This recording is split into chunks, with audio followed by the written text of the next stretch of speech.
نحمده ونصلي على رسوله الكريم اما بعد فاعوذ بالله من الشيطان الرجيم بسم الله الرحمن الرحيم لا تحرك به لسانك لتعجل به ان علينا جمعه وقرآنه فإذا قرأناه فاتبع قرآنه ثم ان علينا بيانه الى آخر السورة صدق اللہ العظیم رب اشرح لی صدری ویسر لی امری واحلل عقدۃ من لسانی یفقهوا قولی اللہم رب الہمنی رشدی واعذنی من شرور نفسی اللہم ارنا الحق حقا وارزقنا اتباعه وارنا الباطل باطلا وارزقنا اجتنابه اللہم اجرنا من خزی الدنیا وعذاب الآخرہ اللہم ربنا لا تخزنا یوم القیامہ وحاسبنا حسابا یسیرا آمین یا رب العالمین۔ سورہ قیامہ مطالعہ قرآن حکیم کے اس منتخب نصاب کے حصہ دوم کا آخری درس ہے جو ہماری دعوت رجوع القرآن اور پوری اسلامی تحریک جو اس کے کوکھ سے برآمد ہوئی ہے اس کے لیے بمنزلہ اساس ہے۔ اس بنا پر اس سورہ مبارکہ کا درس میں نے بارہا دیا ہے، یقیناً ان کی تعداد کو گنا نہیں جا سکتا۔ ان میں جیسا کہ اور دوسرے جو دروس ہیں منتخب نصاب کے، کبھی ایسا بھی ہوا ہے کہ مختصر وقت میں مضمون کو بیان کیا گیا، کبھی ایسا بھی ہوا کہ وہی مضمون جو ہے بہت شرح بست کے ساتھ بیان ہوا، جو بھی حالات ہوتے تھے اس کی مناسبت سے۔ مجھے آج یاد آ رہا تھا ایک تو واقعہ سن 51-52 کا، جماعت اسلامی کا حلقہ لاہور کا کوئی اجتماع تھا، لاہور سے باہر کوٹ رادھا کشن کے آس پاس۔ وہاں جمعے کی نماز مولانا امین حسن اصلاحی صاحب نے پڑھائی۔ خطبہ انہوں نے صرف جو مسنون خطبہ ہوتا ہے عربی کا وہی دیا، لیکن اس خطبے میں پہلے خطبے میں مکمل سورہ قیامہ پڑھی، اور چونکہ وہ خطبہ تھا کھڑے ہو کر پڑھ رہے تھے تو اس میں وہ خطابت کا انداز جو میں نے بارہا کہا ہے کہ قرآن کا اسلوب جو ہے خطابت کا ہے، تو وہ اسلوب جو ہے پورے طور پر وہ انداز جو ہے اس میں واضح ہوا، اس کا نقش میرے دل پر قائم ہوا اور آج تک مجھے وہ یاد ہے۔ اسی طرح مجھے یاد ہے پھر 16-17 سال بعد کی بات، سن 67-68 یا 69 میں جب میں تقریر کیا کرتا تھا خطاب جمعہ مسجد خضرہ سمن آباد میں، تو ایک میری پوری تقریر 1 گھنٹے سے کچھ زائد کی مکمل سورہ قیامہ میں نے اس میں بیان کیا، اور کھڑے ہو کر، وہ بھی ظاہر بات ہے تقریر ہوتی تھی، اس وقت ابھی آتش جوان تھا، اب تو میں بیٹھ کر تقریر کرتا ہوں مسجد دارالسلام میں۔ تو وہ جو میں نے ایک ہی تقریر میں 1.25 گھنٹے یا گھنٹے میں پوری سورہ قیامہ کو بیان کیا تھا، اس میں بھی وہی خطابت کا انداز تھا۔ اس کی حلاوت بھی مجھے آج تک یاد ہے، اور بہت سے میرے دوستوں نے بار بار اس کا تذکرہ کیا ہے۔ بہرحال اب یہ میں نہیں کہہ سکتا، شاید زندگی میں آخری مرتبہ میں سورہ مبارکہ کا یہ درس دے رہا ہوں، دوبارہ اس کی نوبت آتی ہے نہیں آتی۔ تقریباً 4.5 گھنٹے ہمارے صرف ہو چکے ہیں۔ میری کوشش یہ ہوگی کہ آج کے 1.5 گھنٹوں میں اس کی ہم تکمیل کر لیں۔ اس سورہ مبارکہ کے بارے میں عرض کر چکا ہوں کہ یہ قرآن مجید کی ان چند صورتوں میں سے ہے کہ جن کے ناموں کی بڑی واضح، گہری اور نمایاں مناسبت ان کے مضمون سے۔ اس سورہ مبارکہ کا عمود بالکل واضح ہے، اس کو 2 الفاظ میں بعث بعد الموت کا اثبات اور اس پر اعتراضات کا رد۔ اثبات ہے اس کا کہ مرنے کے بعد جی اٹھنا ہے، یہ اہم ترین حصہ ہے ایمان بالآخرہ کا۔ جی اٹھنا ہے، پھر جمع ہونا ہے، حشر ہے، حساب کتاب ہے، جزا و سزا ہے، وزن اعمال ہے، جنت ہے، دوزخ ہے، لیکن ظاہر بات ہے کہ اس کی سب سے اہم کڑی جو ہے وہ مرنے کے بعد جی اٹھنا ہے، بعث بعد الموت۔ یہ ہے تو آگے سب کچھ بات واضح ہو جاتی ہے بڑی آسانی سے، یہی اشکال ہے، سوئی یہیں اڑتی ہے۔ پھر اس پر جو اعتراضات ہوتے تھے ان کا رد، وہ بھی خاص طور پر ایسے لوگوں کے حوالے سے جو ایک ایسی ہستی کے منکر نہیں تھے کہ جس نے اس کائنات کو پیدا کیا، اور جو اس کی تخلیق میں بالکل تنہا، اس میں کوئی اس کا ساتھی نہیں۔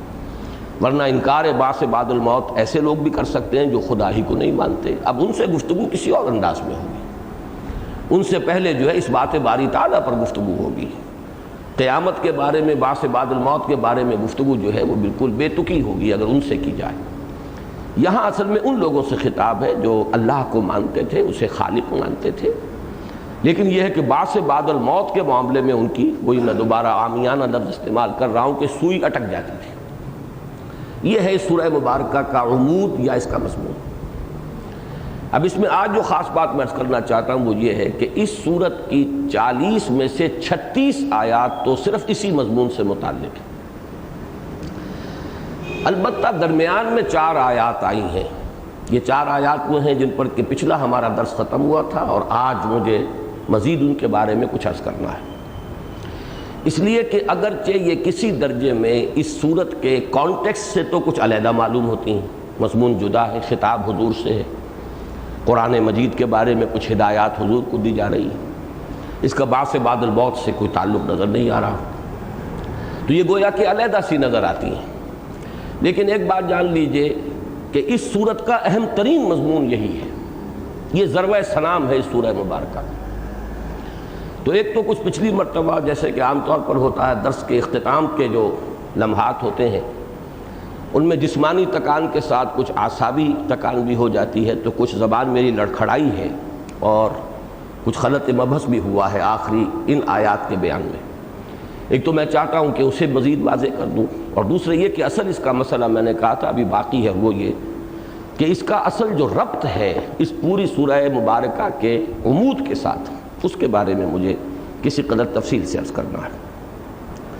یہ جو بات میں نے کہی ہے کہ اس سورہ مبارکہ کا اہم ترین مضمون یہی ہے، اس کو اس حوالے سے پہچان لیجئے کہ جہاں تک باقی مضامین ہیں وہ قرآن مجید میں اور بھی بہت سب جگہ پر موجود ہے۔ بعث بعد الموت کا اس بات زیادہ تفصیلاً موجود ہے، اور جو معاندین یا معترضین ہیں ان کے اعتراضات کا رد وہ بھی بہت تفصیل سے موجود ہے، تو وہ تو گویا کہ ایک مشترک مضمون ہے قرآن مجید کا، ایسا مضمون کہ جو بارہا، لیکن یہ مضمون جو ہے جس کو میں ضربہ سلام کہہ رہا ہوں، یہ ہے در حقیقت اس سورہ مبارکہ کا اہم ترین مضمون۔ اور اس میں ایک بات اور نوٹ کر لیجئے، میں نے اس سے پہلے بھی کئی مرتبہ یہ بات عرض کی ہے کہ قرآن مجید کا یہ ایک عجیب اسلوب ہے، اس کو اگر نہیں پہچانیں گے تو واقعہ یہ ہے کہ انسان بڑی ٹھوکریں کھاتا۔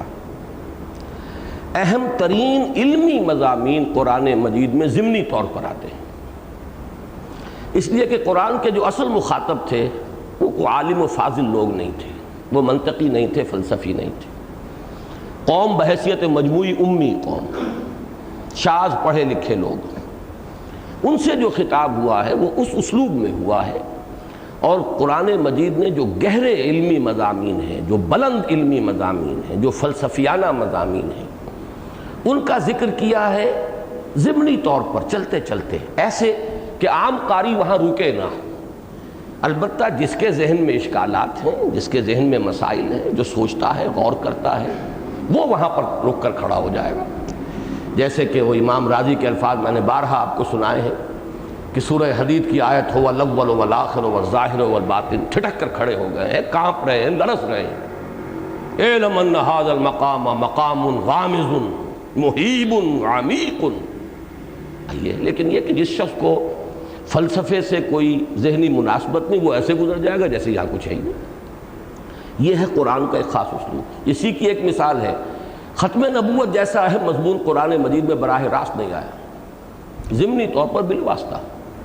سورہ احزاب میں مضمون زیر بحث ہے، وہ حضرت زید رضی اللہ تعالیٰ عنہ کو جو حضور نے منہ بولا بیٹا بنا لیا تھا، اس کی بنا پر ان کی زوجہ حضرت زینب عرب کے رواج کے مطابق گویا کہ وہ حضور کے لیے مستقلاً حرام ہو چکی تھی، نکاح نہیں ہو سکتا تھا، اس کی نفی وہاں مطلوب ہے، وہاں وہ مضمون آیا ضمناً۔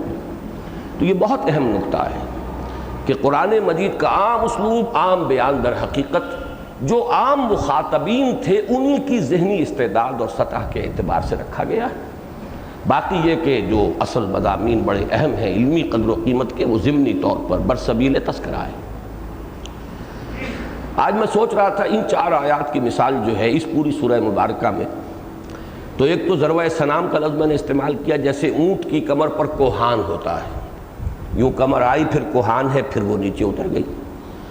تو اس سورہ مبارکہ میں اسی طرح ہے کہ وہ بعث بعد الموت کا مضمون ہموار طریقے پر آ رہا، پھر اچانک یہ ایک ضربہ سنام ہے، اور پھر وہی بعث بعد الموت کا مضمون ہموار طریقے پر آگے چل پڑا۔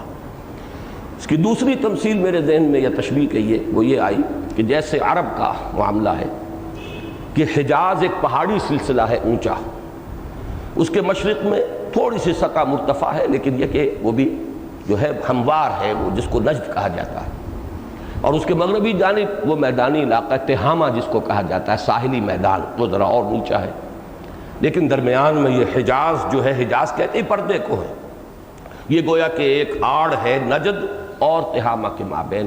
اسی طرح اس سورہ مبارکہ میں اول و آخر وہی بعث بعد الموت کا مضمون، لیکن یہ کہ درمیان میں یہ ضربہ سنام کہہ لیں یا حجاز آ گیا ہے، 4 آیات پر مشتمل کہ جن میں قرآن مجید کی اہمیت اور حضور صلی اللہ علیہ وسلم کو اس کے ضمن میں بعض ہدایات دی جا رہی ہیں۔ اس میں جو اصل سوال ہے وہ یہ ہے کہ ربط کیا ہے؟ یا تو یہ کہیں کہ یہ کلام غیر مربوط ہے، یہ بھی کہا جا سکتا ہے کہ خطبے میں ضروری نہیں ہوتا کہ ربط ہو، تحویل خطاب ہوتا ہے، لیکن یہ کہ بہرحال خطبے میں چاہے بظاہر کہیں تحویل خطاب ہو گیا ہو، اگر خطیب جو ہے وہ واقعی کوئی صاحب فکر ہے اور وہ اگر اپنے فن کے اوپر کوئی قدرت رکھتا ہے تو ربط ضرور ہوتا ہے۔ کوئی بات بظاہر کتنی ہی بے ربط نظر آ رہی ہو، اس کے خطبے کے اصل مضمون سے غیر متعلق نہیں ہوتی۔ اس ضمن میں اب ایک بات وہ کہہ رہا ہوں جو آپ میں سے اکثر حضرات کے لیے بالکل نئی ہوگی، اور مجھے میرے علم میں بھی حال ہی میں آئی ہے اور میں حیران ہوا ہوں، کیونکہ ان آیات کا مضمون جو میں بیان کر چکا ہوں وہ یہ ہے کہ اس میں جمع و تدوین و ترتیب قرآن کا مضمون ہے، جو اہم ترین ہے ہمارے دین کے اعتبار سے۔ قرآن پر اعتماد کہ یہ محفوظ ہے، یہی ترتیب اس کی ہے، یہی لوح محفوظ کا قرآن ہے، یہی ام الکتاب ہے، یہی ہے کہ جس کو کتاب مکنون میں جس ترتیب سے ہے، اس کا کوئی حرف ضائع نہیں ہوا، اس کا کوئی لفظ جو ہے اس میں اضافی نہیں ہے۔ یہ یقین اور اعتماد جو ہے تو ہمارے دین کے لیے یوں سمجھیے کہ سب سے بڑا لنگر جو ہے جہاز کا وہ یہ ہے۔ اب اس کے ضمن میں تو اہل سنت کا تو سب کا موقف یہی ہے کہ یہاں پہ قرآن ہی کے بارے میں بات ہو رہی ہے، لیکن اہل تشیع میں سے ایک صاحب ہیں طبرسی، 6 صدی ہجری کے، ان کے بڑے اہم جو مفسرین ہیں ان میں سے، انہوں نے اپنی تفسیر میں ایک عجیب ربط بیان کیا ہے، اور اس کو انہوں نے نقل کیا ہے قال البلخی، کوئی ان کے اور بڑے یعنی جن کو کوٹیبل شخص ہیں، جن کو کوٹ کیا جا رہا ہے، قال البلخی واختارہ، اور بلخی نے اس کو اختیار کیا ہے، یہ قول مختار ہے اس کا، یہی فیصلہ کن بات ہے جو وہ کہتا ہے۔ وہ یہ ہے کہ در حقیقت اس میں قرآن زیر بحث ہے ہی نہیں، یہ تو اعمال نامہ قیامت کے دن جب لوگوں کو تھمایا جائے گا تو جو مجرمین ہیں وہ جلدی جلدی پڑھیں گے اس کو، وہ ندامت، خجالت، اور وہ جیسے کہ بلی جو ہے دیکھ کر کبوتر آنکھ بند کرتا ہے، وہ اعمال نامے کو فیس نہیں کر سکیں گے۔ جب کہا جائے گا اقرا کتابک، پڑھو اپنا اعمال نامہ، تو وہ تیزی کے ساتھ اس پر سے گزرنے کی کوشش کریں گے۔ تو اس کو کہا گیا ہے کہ رکو، اس کے ایک ایک لفظ کو اچھی طرح پڑھو، ہم اس کے تمام اجزاء کو جمع کر دیں گے، تمہارے لیے کوئی مفر نہیں ہے، بھاگنے کی کوئی جگہ نہیں ہے۔ مزید یہ کہ اگر کہیں تمہارے دل میں آئے کہ تمہیں کوئی حجت پیش کرنی ہے، عذر کرنا ہے، تو بھی مطمئن رہو کہ ثم ان علینا بیانا، ہم اس کی وضاحت بھی کر دیں گے، جو ہمارے پاس شہادتیں ہیں، گواہیاں ہیں تمہارے ان جرائم کے ضمن میں، وہ سب پیش کر دیں گے۔ اس اعتبار سے اب انہوں نے یہ کہا کہ اس سے پہلے بھی قیامت کا ذکر، اس کے بعد بھی قیامت کا ذکر، تو اصل میں جن لوگوں نے یہ سمجھا کہ یہاں پہ کوئی قرآن سے متعلق بات ہے وہ جہالت ہے ان کی، بقول ان کے۔ یہ تو در حقیقت جو اعمال نامے کے بارے میں کہا جائے گا اقرا کتابک کفی بنفسک اليوم علیک حسیبا، یہ در حقیقت اس کا ہے یہ نقشہ جو کھینچ دیا گیا۔ بہرحال اب یہ میں نے اس لیے عرض کر دیا ہے کہ آپ کے علم میں اضافہ ہو جائے، باقی اس کا بوداپن بالکل ظاہر ہے۔ البتہ یہاں میں ذرا ایک بات واضح کرنا چاہتا ہوں، شیعیت اور اس کی پھیلائی ہوئی گمراہیوں سے جس درجے قد خود مجھے ہے وہ کوئی مخفی بات نہیں ہے۔ لیکن میں یہ محسوس کرتا ہوں کہ رد شیعیت میں ہمارے ہاں بعض حضرات بہت انتہا کو پہنچ گئے اور اس رد عمل کا شکار ہو کر وہ ایک دوسری انتہا پر جا پہنچے۔ اس کا ایک مظہر تو یہ سامنے آیا تھا، اور یہ تو سال ہر سال سے چلا آ رہا، جس پر میں نے اس سے پہلے اپنے کئی دروس میں، کئی تقریروں میں بڑی وضاحت کے ساتھ جو ہے اس کی میں نے نفی کی ہے، کہ اگر شیعوں نے بعض اکابر صحابہ پر طعن کیا، حملہ کیا، ان پر تنقید کی، ان کی نیتوں کو بھی زیر بحث لائے، حضرت عثمان، حضرت عمر، حضرت عمر بن العاص، حضرت امیر معاویہ، موسیٰ ابن اشعری رضی اللہ تعالی عنہم اجمعین، تو رد عمل میں ہمارے ہاں ایک طبقہ ایسا پیدا ہو گیا جس نے حضرت علی پر حملے شروع کر دیے، ان کی نیتوں پر فساد، حضرات حسنین کے اوپر حملے، خاص طور پر حضرت حسین کی نیت پر حملہ کہ وہ اقتدار کے خواہاں تھے اور حب جاہ ان میں تھی، معاذ اللہ۔ میں ہمیشہ یہ کہتا رہا ہوں کہ ہمارے لیے در حقیقت جو لوگ یہ کام کرتے ہیں وہ بھی شیعوں کا کام کر رہے ہیں، اس لیے کہ ہمارے لیے اصل دلیل ہے شرف صحابیت۔ تو اگر حضرت عمر صحابی ہیں اور حضرت معاویہ صحابی ہیں تو کیا حضرت علی صحابی نہیں؟ حضرت علی تو حضور کی گود میں پلے ہیں۔ اگر حضرت علی کا بھی مزاج یہ ہے اور جو بچہ بچپن سے لے کر حضور کے ساتھ رہا ہو، اگر اس کی بھی تصحیح نیت نہیں ہو سکی اور خلوص و اخلاص پیدا نہیں کیا جا سکا تو آپ نے اپنی دلیل کو تو خود رد کر دیا۔ صحابیت تو اس کا مطلب یہ ہے کہ بالکل بے معنی ہو گئی۔ بہرحال اہل سنت کا یہ موقف نہیں، اہل سنت کا یہ موقف ہے کہ الصحابۃ کلہم عدول، ان کی کسی بات سے اختلاف کیا جا سکتا ہے، صحابہ معصوم نہیں ہے، خطا ہو سکتی ہے، خطا اجتہادی ہوگی اور وہ اجتہادی خطا بھی جانب خیر میں ہوگی، کسی معاملے میں اپنی امکانی حد تک خیر کو پہچاننے کی کوشش کریں گے، خطا ہو جائے گی، نشانہ چوک جائے گا، اختلاف کیا جا سکتا ہے، لیکن کسی بھی صحابی کی نیت پر حملہ در حقیقت یہ بالکل وہی بات ہے کہ رسولوں میں سے ایک رسول کا انکار تمام رسولوں کا انکار ہے۔ صحابی کی نیت پر حملہ در حقیقت شرف صحابیت کی نفی ہے، اور وہ پھر عام ہو جائے گا۔ دوسرا رد عمل میں آج حال ہی میں دیکھ رہا ہوں اپنے بعض رفقا میں کہ شیعیت کی چڑ میں جو بات بھی شیعوں کی طرف سے آئی ہو گویا کہ اسے وہ اٹھا کر پھینکنے کو تیار ہے، حالانکہ اس میں ہمیں تحقیق، تفتیش، اس کا دامن ہاتھ سے نہیں چھوڑنا چاہیے، ہمیں دیکھنا چاہیے کیا بات کہہ رہے ہیں، اور عدل کی بات سے کبھی ہٹنا نہیں چاہیے۔ میں خاص طور پر آج اس لیے اس کا حوالہ دے رہا ہوں کہ مجھے خوشی ہوئی کہ مولانا حمید الدین فراہی رحمۃ اللہ علیہ نے خود اہل تشیع کے بعض اکابر کے قول نقل کی اپنی تفسیر سورہ قیامہ میں، اور ان میں سے سید مرتضیٰ، شیخ الطائفہ محمد بن حسن طوسی، ابو علی تبری صاحب مجمع البیان، محمد بن علی بابویہ قمی وغیرہ ہم بڑے اہم لوگ ہیں جن کی یہ شہادت نقل کی ہے کہ وہ یہ کہتے ہیں کہ ہم اس قرآن کو محفوظ مانتے ہیں، اسی کو قرآن مانتے ہیں، یہی قرآن ہے، ما بین الدفتین یہی صحیح ہے، ہم پر یہ الزام بالکل غلط ہے کہ ہم اسے غیر محفوظ یا اس میں کسی کمی بیشی کے قائل ہیں۔ یہ بات ایک طرف، دوسری طرف یہ کہ آج عام بات جو شیعوں کی پھیلی ہوئی ہے آج کے ماحول میں وہ واقعتاً بالکل مختلف ہے، حالانکہ اور یہ کہ 6 صدی ہجری کا تبرسی بھی چاہے اس نے یہ بات نہ کہی ہو، لیکن یہ کہ اس نے اس مضمون کو اس کے اپنے اصل عمود سے ہٹا کر اس کے لیے مواد تو فراہم کر دیا۔ اب اس فینومینن کو سمجھیے، اصل میں نہیں سمجھیں گے تو بڑی ٹھوکریں کھائیں گے۔ وہ یہ ہے کہ شیعیت بھی جیسی کچھ آج نظر آ رہی ہے وہ ہمیشہ سے یہی کچھ نہیں تھی۔ ابتداء میں جس کو شیعیت کہا گیا یا جس کو، بلکہ لفظ شیعہ تو دو طرف تھا، شیعان علی، شیعان عثمان، یہ ایک سیاسی سا اختلاف تھا۔ کوئی لوگ سمجھتے تھے کہ جو حضرت عثمان کے قصاص کا دعویٰ لے کر کھڑے ہوئے ہیں امیر معاویہ اور حضرت عمر بن العاص رضی اللہ تعالی عنہما، وہ حق پر ہیں، وہ شیعان عثمان کہلائے۔ کچھ کی رائے تھی کہ نہیں، حضرت علی حق پر ہیں، وہ شیعان علی کہلائے۔ اس کے بعد شیعان عثمان کا لفظ تو متروک ہو گیا، وہ تو یوں سمجھیے کہ اہل سنت میں ضم ہو گئے۔ البتہ وہ شیعان علی چلتے رہے اور وہی اب شیعہ قرار پائے، تشیع۔ اور ابتداء میں اس کا صرف ایک مصرف تھا اور ایک ہی اس کا مفہوم تھا، حضرت علی سے محبت شدید، اہل بیت جن کو وہ کہتے ہیں حضرت فاطمہ، حضرات حسنین، حضرت علی، ان سے شدید محبت، اور ان میں بعض لوگ جو ہے تفضیل کے بھی قائل تھے۔ چنانچہ شیعہ کا جو ایک فرقہ ہے زیدیہ، جو بالکل ابتدائی ہے، وہ صرف تفضیلی ہے اور کچھ نہیں. وہ نہ حضرت عمر کی خلافت کو، نہ حضرت ابوبکر کی، نہ حضرت عثمان کی خلافت کو باطل نہیں کہتے. یمن جو ہے ان کا سب سے بڑا مرکز ہے زیدی شیعوں کا، اور ان کا صرف موقف یہ ہے کہ افضل حضرت علی تھے، البتہ یہ کہ ٹھیک ہے جو فیصلہ ہوا خلافت وہ بھی برحق ہے. تو یہاں سے شیعت شروع ہوئی. ہوتے ہوتے ہوتے ہوتے جیسے ہمارے ہاں تصوف کے بارے میں ہوتے ہوتے نہ معلوم باتیں کہاں سے کہاں پہنچ گئی.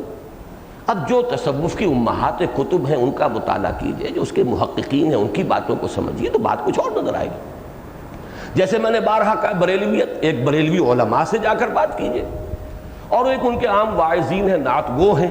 اب ان کا جو ہے کوئی یوں سمجھیے کہ بڑا زمین و آسمان کا فرق ہے. اسی طرح شیعیت کے باب میں بھی، چنانچہ میں اب آپ کو اس وقت نقل نہیں کر رہا ہوں حضرت امام شافعی رحمۃ اللہ علیہ کا، اور ان کا ایک شعر ہے، شعر تو مجھے یاد نہیں ہے، جس کا مفہوم یہ ہے کہ اگر رفض اہل بیت سے محبت کا نام ہے تو میں سب سے بڑا رافضی ہوں. یہ اہل سنت کے ایک امام کہہ رہے ہیں. اگر اہل بیت کی محبت ہی رفض ہے تو میں سب سے بڑا رافضی ہوں، اس لیے کہ ان کی محبت کو تو ہم جزو ایمان سمجھتے ہیں. وہ بھی صحابہ ہیں، صحابہ کی محبت جزو ایمان ہے.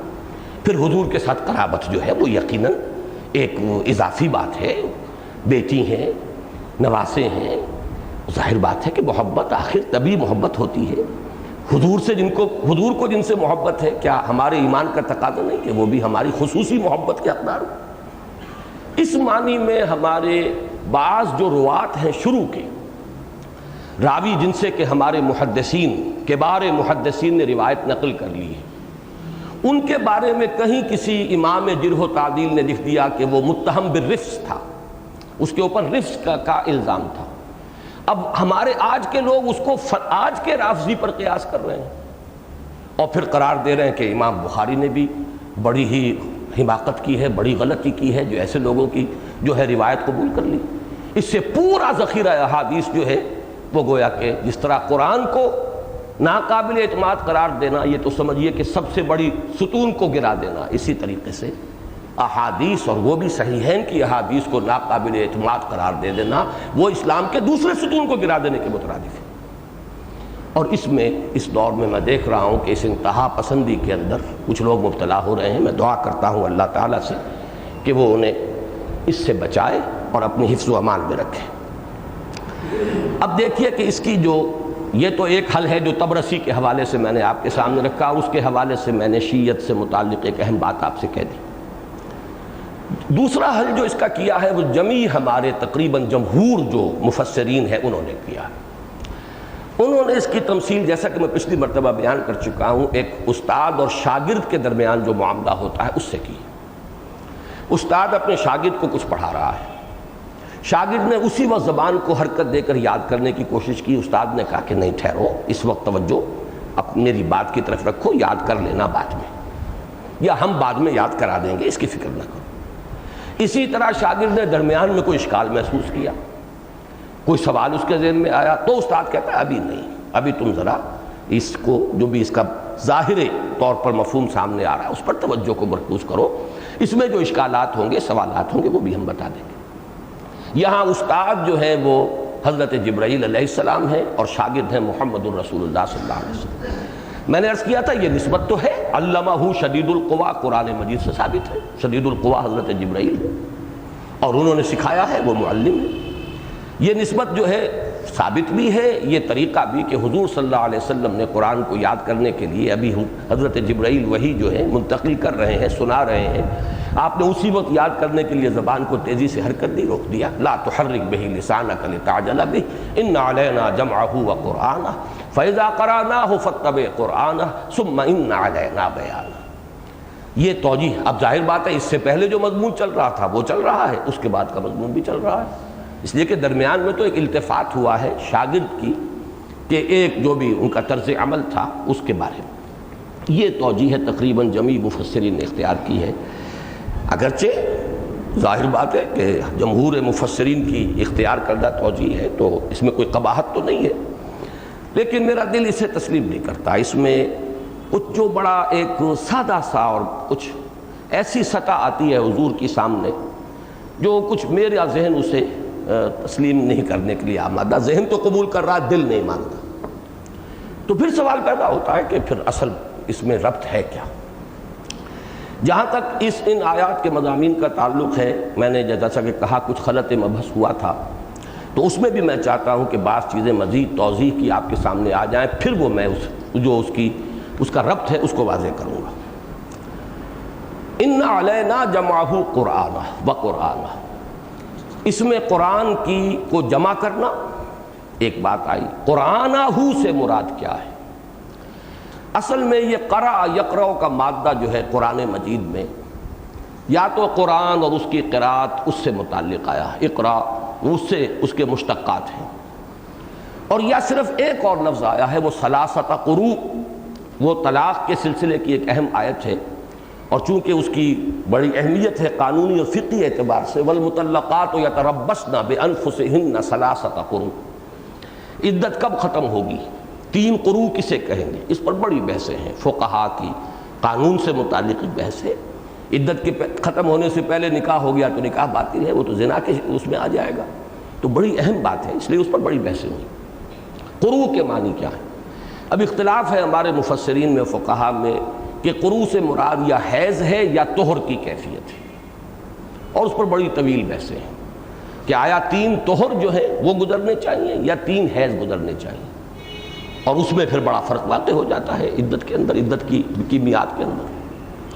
اس میں میں اب تفصیل میں نہیں جانا چاہتا، اس میں جو حضرت عائشہ صدیق کا رضی اللہ تعالیٰ عنہ کا ایک قول ہے وہ یہ ہے کہ اس سے مراد ہے طہر، اطہار، القرء الاطہار، اور امام شافعی نے اس کی ایک توجیہ بھی کی ہے، اور اس کو ان کی طرف جو ہے تفویض کیا معاملے کو، کہ ظاہر بات ہے کہ وہ بھی خاتون ہیں اور خواتین اپنے معاملات سے زیادہ واقف ہیں، لہذا انہوں نے وہ قول جو ہے امام شافعی نے قبول کیا ہے۔ اس کی ایک جو وجہ دی ہے امام راضی نے وہ بڑی پیاری ہے کہ یہ قرأ کا مادہ آتا ہے جمع ہی کرنے کے لیے، تہ بر تہ یا اجزاء کو جوڑتے چلے جانا، یہ قرأ کا اصل مفہوم ہے، اور چونکہ طہر کی حالت میں رحم کے اندر خون جمع ہوتا ہے تھوڑا تھوڑا تھوڑا تھوڑا، اور پھر حیض کی حالت میں تو اب اس کا اخراج ہے، تو قرأ کا لفظ جو ہے وہ طہر پر آئے گا۔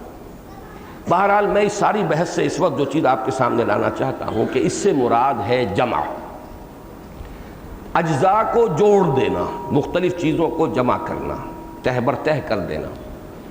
اب اگر اس معنی میں لیا جائے قرآن کے لفظ کو، اور اسی معنی میں لیا ہے اکثر لوگوں نے، تو اب اس کا مفہوم کیا ہوگا؟ یا تو تکرار ہوگا ان علینا جمعہ و قرآن، لہذا یہاں جب واو آیا ہے یا تو اس کو واو تفسیری مانا جائے، لیکن یہ کہ میرے نزدیک بھی اور جمہور کے نزدیک بھی واو عطف ہے۔ قرآن سے مراد در حقیقت اس کی تدوین اور ترتیب ہے، اس لیے کہ یہ 2 کام بالکل علیحدہ ہیں۔ جمع کر لینا، جیسے 1000 آدمی ہیں جمع ہو گئے، جمع ہے، سب کے سب موجود ہیں، کوئی نہیں رہا، باہر جمع ہو گئے۔ ایک ہے ان میں ترتیب قائم کرنا، جیسے کہ ایک دربار ہوتا ہے، بادشاہ کے بالکل برابر 50,000 منصبدار بیٹھے ہیں، پھر 30,000 منصبدار ہیں، 20,000 منصبدار، ایک ترتیب قائم ہوئی ہے۔ تو جمع و ترتیب یا جمع و تدوین یہ 2 چیزیں ہیں بالکل جدا، اور قرآن میں جس چیز کو رفتہ رفتہ تھوڑا تھوڑا کر کے جمع کرنا ہے، اس کے اجزاء ظاہر باتیں جوڑنے ہوں گے، لہذا یہ بات میں نے پچھلی مرتبہ بھی عرض کی تھی، اب بھی سمجھ لیجئے کہ یہاں پر قرآن سے مراد ہے قرآن کی ترتیب اور تدوین۔ جمع سے مراد یہ ہو گیا کہ اس کا کوئی حصہ ضائع نہیں ہوا، اس کا کوئی لفظ گم نہیں ہو سکتا، اللہ نے اس کی ذمہ داری لی، ان علینا جمعہ۔ لیکن قرآن سے مراد اس کا مرتب کر دینا، جیسا کہ ہمیں معلوم ہے جب کوئی آیت اترتی تھی حضور فرماتے تھے اس کو فلاں سورت کے فلاں آیت کے بعد رکھ لو، ترتیب ہو رہی ہے کہ نہیں ساتھ کے ساتھ؟ تو جیسے جیسے اتر رہا ہے ترتیب نزولی اور ہے اور ترتیب مصحف اور ہے، حضور ساتھ کے ساتھ بتا دیتے اس سورت کو فلاں سورت کے بعد، اس سورت کو فلاں سورت کے بعد، اس آیت کو فلاں سورت کی فلاں آیت کے بعد، یہ ہے قرآنہ، ان علینا جمعہ و قرآنہ۔ گویا کہ دونوں چیزوں کی نسبت اللہ کی طرف ہے، اس کا جمع کر دینا بھی اس کی ضمانت اور اس کو مرتب کر دینا بھی۔ فَإِذَا قَرَأْنَاهُ فَاتَّبِعْ قُرْآنَهُ، میرے نزدیک اس میں جو اصل زور دیا جا رہا ہے وہ اس بات پر ہے کہ اب وہی ترتیب اصلی ترتیب ہوگی جو کہ ہم قائم کریں گے، ترتیب نزولی حجت نہیں ہوگی۔ اصل میں اہل تشیع کے ہاں یہ قرآن مجید کے بارے میں جو شک پیدا ہوا شروع میں، وہ اس واقعے سے یا مفروضے سے ہوا ہے۔ میں تو تحقیق نہیں کر سکتا وہ واقعہ ہے یا نہیں، مفروضہ بھی ہو سکتا ہے لیکن واقعہ بھی ہو سکتا ہے۔ اور وہ یہ مفروضہ یا واقعہ یہ ہے کہ حضرت علی نے قرآن مرتب کیا تھا ترتیب نزولی سے۔ میں اسے واقعہ بھی ماننے کو تیار ہوں، اس لیے کہ یہ ایک علمی کاوش ہو سکتی ہے۔ قرآن مجید پر غور و فکر میں اس بات سے مدد مل سکتی ہے کہ کون سی آیت پہلے، کون سی صورت پہلے، اس کے بعد کون سی۔ ہمارے زمانے میں بھی کچھ لوگوں نے یہ کوششیں کی ہیں۔ عبدالرزاق ملیح آبادی جو بڑے معتمد ساتھی تھے مولانا ابوالکلام آزاد کے، انہوں نے یہ کیا ہے، ترتیبیں قائم کی ہیں، بہت سے مستشرقین نے قائم کی ہیں۔ اور یقیناً اس سے جو قرآن کی تعویل خاص ہے کہ کس پس منظر میں کون سی صورت اور کون سی آیات نازل ہوئی ہیں، وہ یقیناً اس سے واضح ہوتی ہے، اور وہ پہلا درجہ ہے قرآن کے سمجھنے کا۔ اگرچہ تعویل عام میں جو ہے وہ اب اس ربط کو، یہ جو اصل ترتیب ہے ترتیب مصحف، اس کو پیش نظر رکھا جائے۔ اور اس اعتبار سے میں سمجھتا ہوں کہ مولانا مودودی نے جو محنت کی ہے، انہوں نے تفہیم القرآن میں ہر صورت کا جو ایک دیباچہ لکھا ہے، اس کا تاریخی پس منظر، وہ بہت قیمتی شے۔ میں نے جیسا کہ بارہا کہا ہے، ہر مفسر نے اپنے کسی ایک ذہن اور اپنی ذہنی ساخت، اپنی پرائرٹی کے اعتبار سے تفسیر لکھی ہے۔ انہوں نے بڑی قیمتی شے جو کی ہے تفہیم میں، وہ ہر صورت کا تاریخی پس منظر، تاکہ اس کانٹیکس میں آپ اس صورت کی آیات کو پڑھیں گے تو وہ اور ابھر کر سامنے آئیں۔ تو اگر یہی کام حضرت علی رضی اللہ تعالی عنہ نے فرمایا تو قطعاً کوئی غلط کام نہیں تھا، لیکن اس کے یہ معنی نہیں ہے کہ وہی اصل ترتیب ہے۔ وہ ایک علمی کاوش ہو سکتی ہے، اور یہی اہل تشیع کہتے ہیں کہ جب حضرت عثمان نے مرتب کر دیا مصحف، اس کے بعد حضرت علی نے اپنا وہ قرآن ضائع کر دیا۔ جیسے اور بھی بہت سے نسخے جو تھے جو غلط قراتوں کے اوپر لکھے گئے تھے، انہیں بھی حضرت عثمان نے طلب فرمایا اور ایک مصحف پر امت کو جمع کر دیا رضی اللہ تعالی عنہ۔ یہ ان کا بہت بڑا کارنامہ ہے، وہی قرآن ہے جو آج تک ہمارے پاس چلا آ رہا۔ اب اس کو سمجھیے 1400 برس تو اب ہونے کو آئے ہیں، زیادہ سے زیادہ آپ 1350 برس کہہ دیں گے، وہ قرآن ہے ہمارے پاس، 1450 برس بلکہ ہو چکے۔ تو اس اعتبار سے میں اس کو سمجھ رہا ہوں کہ وہ ایک چھوٹی سی بات تھی، وہ بڑھتے بڑھتے اس کا بتنگڑ بنتے بنتے وہ آج جہاں تک پہنچا۔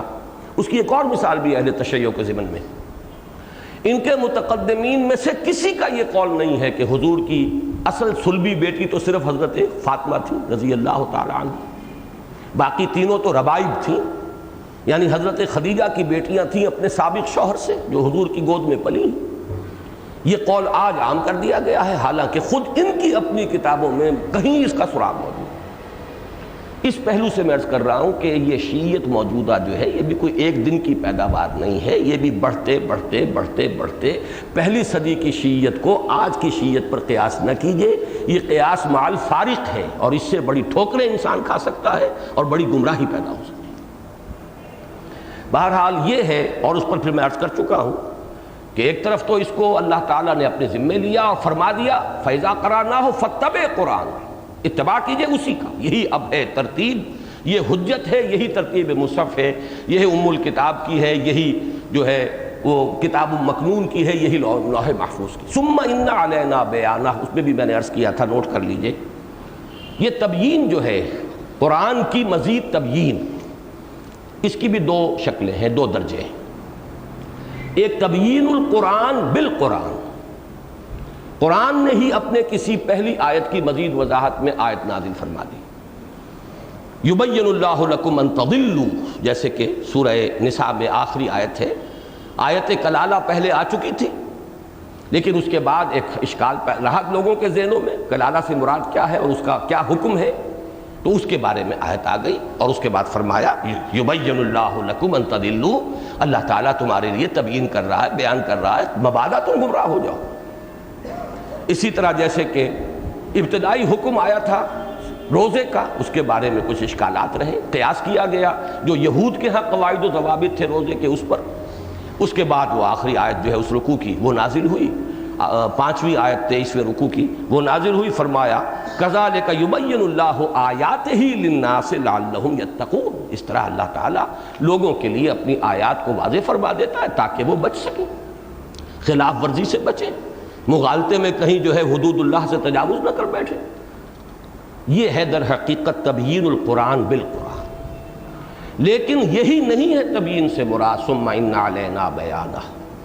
اصل تبیین قرآن جو ہے وہ بذریعہ سنت ہوئی ہے، سنت محمد صلی اللہ علیہ وسلم۔ اس لیے کہ آپ کا یہ فرض منصبی قرآن مجید بیان کرتا ہے کہ انزلنا الیک الذکر لتبین للناس ما نزل الیہم، ہم نے آپ کی طرف اے محمد یہ ذکر نازل فرمایا تاکہ آپ واضح کریں لوگوں کے لیے اس شے کو جو ان کے لیے نازل کی گئی۔ یہ تبیین تو فرض منصبی ہے محمد الرسول اللہ صلی اللہ علیہ وسلم کا۔ اور جیسا کہ میں عرض کر چکا ہوں، حضور کو صرف وحی جلی تو نہیں ہوتی تھی، وحی خفی بھی آتی تھی، خواب بھی آتے تھے۔ انبیاء کے خواب بھی وحی ہیں۔ حضرت ابراہیم نے خواب کی بنیاد پر چھری چلائی ہے بیٹے کی گردن پر۔ نبی کا خواب وحی ہے، نبی کا کشف وحی ہے، نبی کا الہام وحی ہے۔ یہ تو پھر اقسام وحی پر سورہ شورا کے جو لاسٹ بٹ 1 آئے تھے اس میں میں نے تفصیلی گفتگو کی تھی کہ وحی سے مراد کیا ہے، کلام الہی کی مختلف شکلیں کیا ہیں۔ تو وحی جلی وہ ہے وحی باللفظ، وحی خفی وہ ہے وحی بالمعنی۔ اس کو سمجھ لیجئے، اس وحی کے ذریعے سے حضور صلی اللہ علیہ وسلم نے قرآن کو مزید واضح کیا۔ یہ سنت رسول جو ہے صلی اللہ علیہ وسلم، یہ آپ کے اقوال کی شکل میں، آپ کے افعال کی شکل میں، آپ کی تقریر کی شکل میں، کہ اگر کوئی کام آپ کے سامنے ہوا آپ نے اس کو رد نہیں کیا، منع نہیں فرمایا، گویا کہ امپلائڈ سینکشن ہو گئی کہ حضور کی طرف سے اس کو سند حاصل ہے کہ حضور کے سامنے کام ہوا، آپ نے نہیں روکا۔ انہی 3 کے مجموعے کا نام جو ہے وہ حدیث ہے۔ ظاہر بات ہے یہ حدیث نبی اس طرح تو محفوظ نہیں ہے جیسے قرآن محفوظ ہے۔ یہی وجہ ہے کہ محدثین نے پوری زندگیاں کھپائیں۔ امام بخاری نے غالباً 6 لاکھ میں سے یا 3 لاکھ میں سے 2 لاکھ میں سے 6000 حدیثیں منتخب کی۔ وہ محنتیں ہوئی ہیں، وہ محنتیں جو ہے ان کا حق ادا کیا جا چکا ہے۔ اس میں یہ کہ کسی جگہ پر امام ابن حجر اسقلانی جو سب سے بڑے شارح ہیں اور امام بخاری کے یعنی یوں سمجھیے کہ بہت ماننے والے، انہوں نے بھی بعض روایات کے اوپر کلام کیا۔ یہ ایک علیحدہ بحث، علمی بحث ہوگی، لیکن یہ کہ اس کلام کے اندر کہیں ایسا نہ ہو جائے کہ جس کے بارے میں بھی متقدمین نے لکھ دیا کہ فلاں راوی جو ہے وہ اس پر جو ہے یہ تہمت یا الزام لگایا گیا کہ وہ رافضی تھا تو اس کی ساری حدیثیں جو ہیں وہ ساقط ہو گئیں، اس لیے کہ پہلی صدی کا رفظ یا دوسری صدی کا رفظ جو ہے اسے آج کے رفظ پر قیاس نہ کیجیے۔ بہرحال یہ مضامین میں چاہتا تھا کہ مزید دہرا دوں، بہت اہم ہے۔ اب آئیے کہ اس کا اصل جو ہے تعلق ہے کیا۔ میرے نزدیک اصل تعلق جو ہے وہ قائم ہو رہا ہے لِتَعْجَلَ بِهِ اور کَلَّا بَلْ تُحِبُّونَ الْعَاجِلَةَ۔ اصل سبب کیا ہے لوگوں، تمہاری جو انکار بعث بعد الموت ہے اس کی اصل وجہ کیا ہے؟ ایک وجہ پہلے بیان ہوئی ہے، بَلْ يُرِيدُ الْإِنسَانُ لِيَفْجُرَ أَمَامَهُ، اور یہی اس کی گہرائی میں آ کر کہا جا رہا ہے کَلَّا بَلْ تُحِبُّونَ الْعَاجِلَةَ۔ تمہارا اصل مرض یہ ہے، تمہاری اصل گمراہی یہ ہے، اصل فطور عقل جو ہے تمہارا وہ یہ ہے کہ تم عاجلہ کی محبت کے اندر گرفتار ہو گئے ہو، حب عاجلہ، یہ تمہارا اصل مرض۔ یہ قرآن مجید کا ایک بہت اہم مضمون ہے، بل تؤثرون الحیات الدنیا والآخرۃ خیر وابقیٰ۔ بلکہ اس سورت کا جوڑا جو ہے سورۃ الدہر، اس میں بھی یہ مضمون آیا ہے۔ وہ چونکہ جوڑے کے اندر تو مشابہت ہوتی ہے، یہاں خطاب کے انداز میں ہے، وہاں غائب کے صیغے میں، ان ہؤلاء یحبون العاجلۃ ویذرون وراءہم یوما ثقیلا، آیت نمبر 27 ہے سورہ دہر کی۔ تو حب عاجلہ ہے در حقیقت جس نے تمہاری آنکھوں پر پٹی باندھ دی ہے، تم حقائق کو دیکھنے سے انکار کر رہے ہو۔ اسی حب عاجلہ کا نتیجہ ہے فسق، فجور، حرام خوری، ظلم، زیادتی، دوسروں کے حقوق سلب کرنا، اس کی دست درازی کرنا۔ یہ ہے در حقیقت درجہ بدرجہ۔ پہلا جو ہے ان کا سبب بیان کیا گیا کہ تم فسق و فجور کے خوگر ہو گئے ہو، عادی ہو گئے ہو، چھٹتی نہیں ہے منہ سے یہ ظالم لگی ہوئی، لہذا تم آخرت کا انکار کرنا چاہتے ہو، اس لیے کہ بل الانسان علی نفسہ بصیرہ، لہذا لا اقسم بالنفس اللوامہ، اس کی قسم بھی کھائی گئی تھی۔ یہ تمام مضامین جڑے ہوئے ہیں، ایک ہی ڈور کے اندر موتیوں کی طرح پروئے ہوئے، تسبیح کے دانوں کی طرح۔ اور اس کا جو آخری جو ہے گہرائی میں جا کر جو ڈائگنوسس ہے، جو تشخیص ہے، وہ یہ ہے کلا بل تحبون العاجلہ۔ اب اس عاجلہ کی حقیقت ہے جو ان آیات مبارکہ میں بیان ہوئی، اس کو آج ذرا اچھی طرح سمجھیے، یہ بہت اہم مضمون ہے قرآن مجید کا۔ میں اس سے پہلے بیان کر چکا ہوں، یہ قرآن مجید کی نفسیات اور حقیقت انسان کا اہم موضوع ہے۔ ازروع قرآن انسانی وجود دو حصوں پر مشتمل ہے، ایک اس کا جسم ہے، حیوانی وجود ہے، مادی وجود ہے، ایک وہ روح ہے، روح ملکوتی کہیں، روح ربانی کہیں، وہ روحانی وجود ہے۔ انسان کا شرف اشرف المخلوقات ہونا، بلند ہونا، فی احسن تقویم اس کی تخلیق، وہ اس کے اعتبار سے ہے۔ جہاں تک وجود حیوانی کا تعلق ہے، قرآن اس کے متعدد پہلو جو ہیں کمی کے اور نقص کے اور تقصیر کے بیان کرتا ہے۔ مثلا خلق الانسان ضعیفا، انسان کمزور پیدا کیا گیا۔ اب بظاہر تضاد آ گیا، لقد خلقنا الانسان فی احسن تقویم، ایک طرف احسن تقویم کہا جا رہا ہے، ایک طرف خلق الانسان ضعیفا۔ جو لوگ نہیں مانتے انسانی وجود کے دو حصوں کو، وہ کوئی توجہ نہیں کر سکتے اس کی، یا یہ ہے کہ وہ آنکھیں بند کر کے گزر جائیں گے اور کوئی اس کی طرف جو ہے اس کی طرف کوئی التفات نہیں کریں گے۔ ظاہر بات ہے کہ وہ میری توجہ جو ہے وہ بالکل مکمل تشفی بخش ہے۔ اپنی خلقت کے اعتبار سے، اپنے مادی وجود، حیوانی وجود کے اعتبار سے انسان میں ضعف کے پہلو ہیں۔ اس کی بلندی، اس کی رفعت شان، وہ تو ہے اس روح ملکوتی کے اعتبار سے۔ فرمایا گیا فَإِذَا سَوَّيْتُهُ وَنَفَخْتُ فِيهِ مِن رُوحِي فَقَعُوا لَهُ سَاجِدِينَ۔ اور دو جگہ مضمون آیا، جب میں اس کی تخلیق اور تسویہ مکمل کر لوں اور اس میں اپنی روح میں سے پھونک دوں، تب گر پڑنا اس کے سامنے سجدے۔ تو اصل شرف تو اس کی بنا پر۔ اب یہ جو خلق الانسان ضعیفہ ہے، انسان کی، جیسے کہا گیا انسان کے دل میں مال کی محبت ہے۔ زُيِّنَ لِلنَّاسِ حُبُّ الشَّهَوَاتِ مِنَ النِّسَاءِ وَالْبَنِينَ وَالْقَنَاطِيرِ الْمُقَنطَرَةِ، یہ بھی اس کا وہ خلقی پہلو ہے، اس کا حیوانی وجود، اینیمل انسٹنکٹس۔ اسی میں سے ایک اہم کمزوری جو انسان میں ہے، اب اس کو فطری کا لفظ استعمال نہ کیجیے گا، یہاں پہ لفظ آئے گا طبعی کمزوری۔ طبعی کمزوری، فطرت کو تو ہم لے کر جائیں گے اس روح کی طرف۔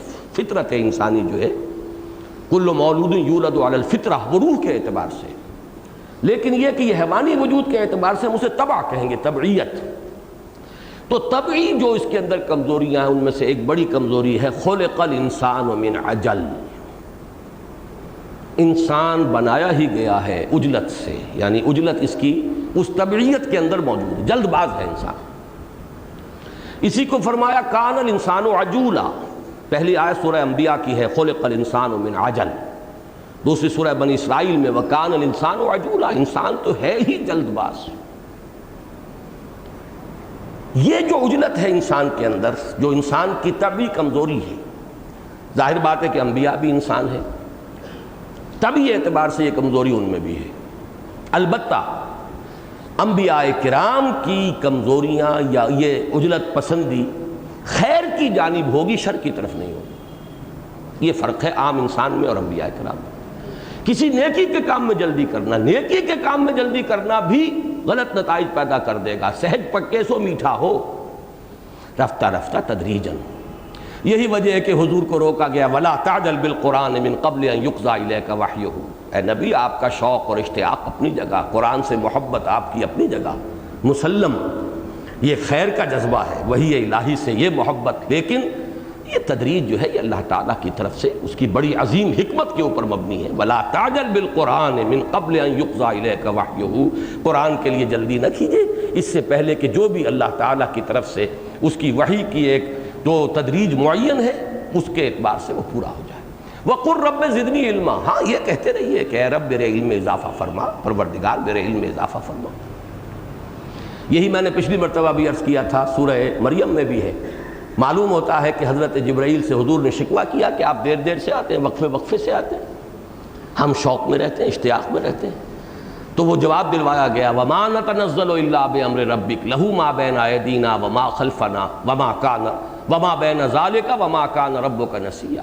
اے نبی، ہم آپ کے رب کی اجازت کے بغیر تو نازل نہیں ہو سکتے، اسی کو اختیار ہے، اس کا بھی جو ہمارے سامنے ہے، اس کا بھی جو ہمارے پیچھے ہے، اس کا بھی جو ان دونوں کے مابین ہے، اور آپ کا رب بھولتا نہیں ہے۔ یہ کوئی جو تاخیر ہوتی ہے کسی نسیان کی وجہ سے نہیں۔ یہاں پر بھی وہی مضمون آیا، لا تحرک بہ لسانک لتعجل بہ۔ یہ عجلت جو ہے یہ در حقیقت انسان کی طبعی کمزوری ہے۔ یہ طبعی کمزوری انبیاء میں ظاہر ہوتی ہے خیر کے لیے، لیکن اس میں بھی خرابی ہے۔ اب اس خرابی کی ایک مثال قرآن سے لیجئے۔ حضرت موسیٰ علیہ السلام کو کوہ طور پر اللہ نے طلب فرمایا، جو وقت معین تھا اس سے پہلے پہنچ گئے، ایکسپلینیشن کال ہو گئی۔ یہ مضامین جو ہے سورہ طٰہٰ میں موجود ہیں۔ وَمَا أَعْجَلَكَ عَنْ قَوْمِكَ يَا موسیٰ، اے موسیٰ یہ اپنی قوم کو وقت معین سے پہلے چھوڑ کر تم یہاں آ گئے، کس چیز نے تمہیں جلدی کروائی ہے؟ یہ ایکسپلینیشن کال ہو رہی ہے۔ وہ محبت کے جذبے سے آئے ہیں، اشتیاق ہے، شوق ہے، یہاں الٹی سرزنش ہو رہی ہے۔ تو معذرت کیا کی؟ ہم اولئک علی اثری وعجلت الیک رب لترضی، پروردگار وہ بھی پیچھے پیچھے چلے آ رہے ہیں، کچھ زیادہ پیچھے نہیں ہیں، اور میں تو جلدی کر کے آیا ہوں تاکہ تو راضی ہو جائے۔ تو میرا شوق دیکھ، میرا اشتیاق دیکھ، بجائے اس کے کہ میری محبت کی قدر ہو، کہ تجھ سے مخاطب ہونے کی جو میرے اندر وہ ہے طلب ہے، اس کے لیے جو تڑپ ہے اس کی قدر کی جائے، الٹا میرے مجھ سے ایکسپلینیشن کال ہو رہی ہے۔ فرمایا فَإِنَّا فَتَنَّا قَوْمَكَ مِن بَعْدِكَ، اے موسیٰ یہ جو وقت معین سے پہلے قوم کو چھوڑ کر آ گئے ہو تو ہم نے تمہاری قوم کو تمہارے بعد فتنے میں ڈال دیا ہے۔ وَأَضَلَّهُمُ السَّامِرِي، سامری نے انہیں گمراہ کر دیا۔ تو خیر ہی خیر تھا حضرت موسیٰ کی نیت میں، جلدی کی ہے تو وہ اللہ تعالیٰ کی محبت اور شوق لقاء میں کی ہے، لیکن اس خیر کا نتیجہ بھی یہ نکل آیا۔ یہ ہے وہ بات کہ جس کو سمجھ لینا چاہیے۔ عجیب بات یہ ہے کہ جب حضرت موسیٰ واپس آئے ہیں، انہوں نے ایکسپلینیشن کال کی ہے حضرت ہارون سے، وہاں بھی یہی لفظ عجلت آیا ہے، بئس ما خلقتمونی من بعدی اعجلتم امر ربکم، کیا تم نے جلد بازی کی، جلدی کی ہے اپنے رب کے فیصلے کے انتظار میں؟ تو یہ ہے در حقیقت حضور صلی اللہ علیہ وسلم سے دو اور اعتبارات سے بھی عجلت سے آپ کو روکا گیا ہے۔ وَلَا تَعْجَلْ عَلَيْهِمْ إِنَّمَا نَعُدُّ لَهُمْ عَدًّا، یہ بھی سورہ مریم ہے۔ یہ مضامین سورہ مریم، سورہ طٰہٰ آپ کو معلوم ہے ساتھ ساتھ ہیں، یہ ان کے اہم مضامین میں سے ہے اس جوڑے کے اندر۔ تو فرمایا وَلَا تَعْجَلْ عَلَيْهِمْ، اے نبی آپ ان کے بارے میں ان پر جلدی نہ کیجئے، یعنی ان کے بارے میں عذاب کے لیے آپ کے دل میں یہ خیال پیدا نہ ہو کہ جلدی قصہ پاک کر دیا جائے۔ وہ ہمارا اپنا فیصلہ ہے، حکمت پر مبنی ہے، جتنی مہلت ہم دینا چاہیں گے دیں گے۔ انما نعد لہم عدا، وہ تعداد وہ عدت جو ہے ہم گنتی کر رہے ہیں، وہ جب وقت ختم ہوگا ہم گنتی کر رہے ہیں ہر شے کی، وہ اس وقت اپنے وقت پر ختم ہوگا۔ آپ جلدی نہ کریں کہ ان کے اوپر عذاب آ جانا چاہیے۔ اور یہی سورہ احقاف میں آیا فاصبر کما صبر اولو العزم من الرسل ولا تستعجل لهم، اے نبی صبر کیجئے جیسے کہ ہمارے اولو العزم پیغمبروں نے صبر کیا، اور ان کے لیے جلدی نہ کیجئے، یعنی ان پر عذاب یا ان کے حساب کو چکا دینے کا معاملہ جو ہے وہ تو جلدی مچاتے ہی ہیں کہ ربنا عجل لنا قطنا قبل یوم الحساب، وہ تو عذاب کی جلدی مچاتے ہیں، لیکن آپ کے دل میں یہ خیال نہ آئے کہ ہمارا اپنا ایک معین نظام ہے، ہماری اپنی سنت ہے، کتنی مہلت ہم دیتے ہیں، کتنی ان کو دیں گے، یہ ہمارا فیصلہ ہے، آپ کا کام یہ ہے کہ آپ دعوت و تبلیغ کے اپنے عمل کو جاری رکھیے۔ یہ ہے وہ عجلت، یہ انسان کی طبعی کمزوری ہے۔ یہ طبعی کمزوری انبیاء کے معاملے میں خیر کے ضمن میں ظاہر ہو رہی ہے۔ یہی جب انسان غافل ہو جاتا ہے، محجوب ہو جاتا ہے اللہ سے، تو اس کے اندر وہ حب عاجلہ، دنیا کی محبت، یہ عاجلہ ہے، یہ فوراً موجود ہے، اس کا نفع بھی نقد، اس کا نقصان بھی نقد، اس کی لذت بھی فوری اور اس کا الم یہ بھی فوری، اس کی تکلیف بھی فوری۔ لہذا انسان جب اس کی زلف گرہ گیر کا اسیر ہو جاتا ہے، جب اسی کا وہ عاشق بن کر رہ جاتا ہے، جبکہ دنیا اس کا مطلوب و مقصود بن جاتی ہے، تب اس کی آنکھوں پر پٹیاں بن جاتی ہیں، کانوں پر مہر لگ جاتی ہے، دل پر مہر لگ جاتی ہے، آنکھوں پر پردے آ جاتے ہیں، پھر کوئی انذار، کوئی تذکیر اس کے حق میں مفید نہیں ہوتی۔ یہ ہے حب عاجلہ، لیکن اس حب عاجلہ کا ڈور کا سرا ملایا ہے کہ یہ در حقیقت وہ بنیاد اس کی ہے انسان کی طبعی کمزوری، یعنی عجلت پسندی۔ یہ اصل میں ربط ہے۔ امام رازی کو میں نے دیکھا الحمدللہ کہ انہوں نے بھی، اگرچہ انہوں نے ان کا اپنا وہ ایک بحر ذخار ہیں، انہوں نے یہ جو نظم کلام اور ربط کلام کی توجیحات کئی کی ہیں۔ سب سے پہلے تو وہی جو جمہور مفسرین کی جو میں نے بیان کر دی، اس کے بعد نمبر 2 پر اس کو لائے ہیں جو میں بیان کر رہا ہوں۔ میں اس سے پہلے بھی اس کو بیان کرتا رہا ہوں، اگرچہ میں نے وہ تفسیر کا ادھر مطالعہ نہیں کیا تھا۔ اب جو میں درس یہ دے رہا ہوں، جیسا کہ آپ کو معلوم ہے، اس میں میں اپنی امکانی حد تک تحقیق کر رہا ہوں، لہذا وہ میں دیکھ کر مجھے اطمینان ہو گیا کہ امام راضی نے کچھ اور توجیحات بھی پیش کی ہیں، لیکن نمبر 2 توجیح جو ہے ان کی وہ یہی ہے کہ در حقیقت اس کا ربط کلام جڑ رہا ہے، عمود سے یہ چیز ہٹی ہوئی نہیں ہے، اس لیے کہ ایک لنک قائم ہے، اور وہ لنک کیا ہے؟ لا تحرک بہ لسانک لتعجل بہ۔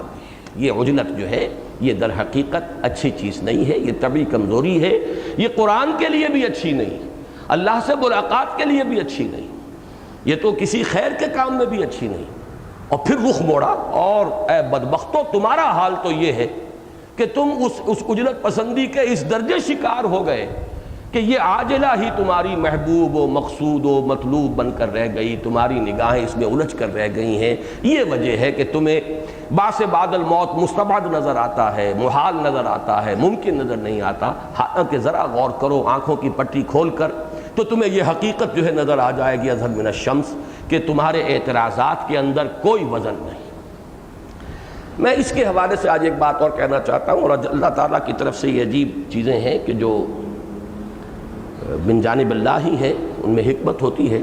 کل کے میرے خطاب جمعہ میں بھی میری کتاب جو ہے تحریک جماعت اسلامی، اس کا تذکرہ ہوا، آج میں پھر اس کا حوالہ دے رہا ہوں۔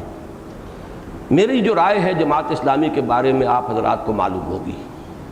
میرے نزدیک یہ وقت کی اہم ترین صحیح ترین تحریک تھی۔ ظاہر بات ہے خامیاں کمیاں وہ تو ظاہر بات ہے غیر نبی کوئی فرد ہوگا اس میں ہوگی، اور انبیاء کی دعوت و تحریک کے بعد جو بھی دعوت و تحریک اٹھے گی صلحاء کی، ان میں کہیں نہ کوئی کمی کمزوری کا پہلو تو ہوگا، لیکن اس دور کی صحیح ترین اور صحیح اساسات پر جو اٹھی تحریک وہ جماعت اسلامی کی تحریک ہے۔ لیکن سن 47 میں جو اس نے پالیسی کا ٹرن لیا ہے، اس نے اس کا حلیہ بگاڑ کر رکھ دیا۔ اب یہ وہ تحریک نہیں ہے، یہ تو اور تحریک ہے۔ وہ تھی اصولی اسلامی انقلابی تحریک، یہ ہے کہ اسلام پسند قومی سیاسی تحریک۔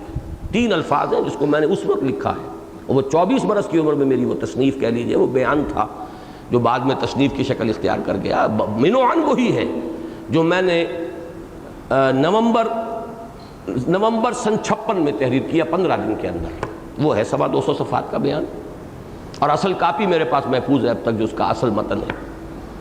اس وقت میں نے لکھا کہ یہ اب پہلے تھی اصولی اسلامی انقلابی تحریک، اب یہ جماعت بن گئی ہے اسلام پسند قومی سیاسی جماعت، زمین و آسمان کا فرق۔ لیکن یہ جو ٹرن ہوا وہ تو ظاہر بات ہے کہ وہ تقریباً 200 صفحات میں نے بیان کیا ہے۔ پہلی تحریک کیا تھی، اس کے اساسات کیا تھے، اس کے خصائص کیا تھے، اس کی نمایاں علامات کیا تھیں، اب کیا ہے، ٹرن کے نتیجے کیا نکلے ہیں۔ بہرحال اس سے بحث نہیں ہے، لیکن میں نے جب تشخیص کی کہ یہ کیا ہوا، یہ حادثہ کیوں ہوا، اس کا سبب کیا ہے، تو میں نے صرف ایک چیز کو وہاں پر پن پوائنٹ کیا ہے۔ کوئی بدنیتی نہیں، کوئی فساد نیت نہیں، نہ مولانا مودودی کی نیت پر میں نے کوئی حملہ کیا، اور ظاہر بات ہے یہ معاملہ صرف مودودی صاحب کا نہیں تھا، مولانا اصلاحی بھی ساتھ تھے اور بھی جماعت کی پوری قیادت ساتھ تھی، کسی نے اس وقت انکار نہیں کیا تھا، کسی کو بھی احساس نہیں ہوا کہ ہم ایک موڑ مڑ رہے ہیں جو بڑا خوفناک نتائج پیدا کر دے گا، کسی کو احساس تھا بھی تو اسے بیان نہیں کر سکا صحیح طور پر۔ بہرحال میں نے اس کو صراحت سے کہا کوئی بدنیتی نہیں ہے، یہ وہی اجلت پسندی ہے، یہ اجلت پسندی جو انسان کی فطری کمزوری ہے، یہ اجلت پسندی کہ جو جانب خیر میں انبیاء کرام سے بھی ہو گئی، حضرت موسیٰ سے بھی ہو گئی، ما اعجلک عن قومک یا موسیٰ، قرآن کے ضمن میں حضور سے اس کا ظہور ہوتا تھا، ولا تعجل بالقرآن من قبل ان یقضی الیک وحیہ لا تحرک بہ لسانک لتعجل بہ، اسی درجے کی یہ خطا ہے، غلطی ہے۔ وہ میرا چیپٹر جو ہے مولانا اصلاحی صاحب نے اس وقت یہ کہا تھا کہ اس کی بڑی اہمیت ہے علمی اعتبار سے، وہ تحریر میں آپ حضرات کو مشورہ دوں گا، بس تو پوری کتاب پڑھیے تاکہ جماعت کے بارے میں، اس تحریک کے بارے میں میری رائے آپ کے سامنے آئے، خاص طور پر وہ جو آخری چیپٹر ہے تبدیلی کیوں، یہ اس کا عنوان ہے آخری سیکشن کا، اس میں میں نے بحث کی اور یہی سارے مباحث اس کے اندر موجود ہیں۔ اب آگے چلیے۔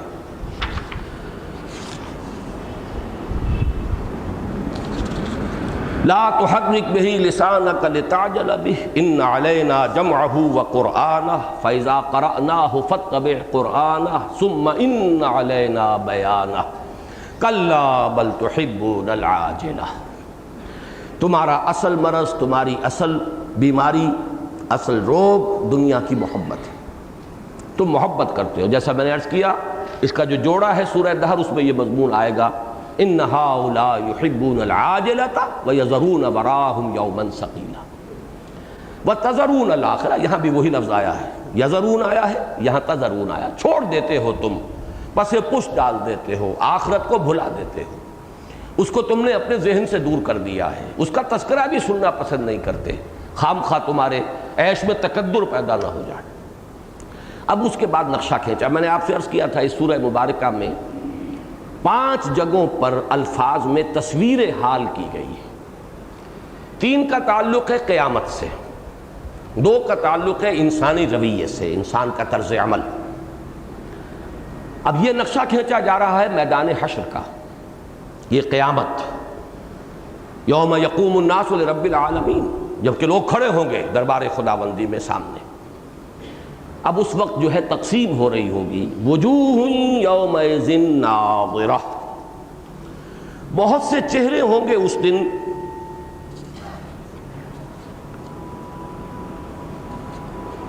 بہت سے چہرے ہوں گے اس دن بہت تر و تازہ، الی ربہا ناظرہ، اپنے رب کی طرف دیکھتے ہوئے، ووجوہ یومئذ باسرہ، اور بہت سے چہرے ہوں گے اس دن سوکھے ہوئے، اترے ہوئے، اداس، تظن ان یفعل بہا فاقرہ، اور وہ یہ گمان کر رہے ہوں گے، انہیں یقین ہو گیا ہوگا کہ اب ان کے ساتھ وہ سلوک کیا جائے گا جو ان کی ریڑھ کی ہڈی کو توڑ کر رکھ دے، کمر توڑ دینے والا سو۔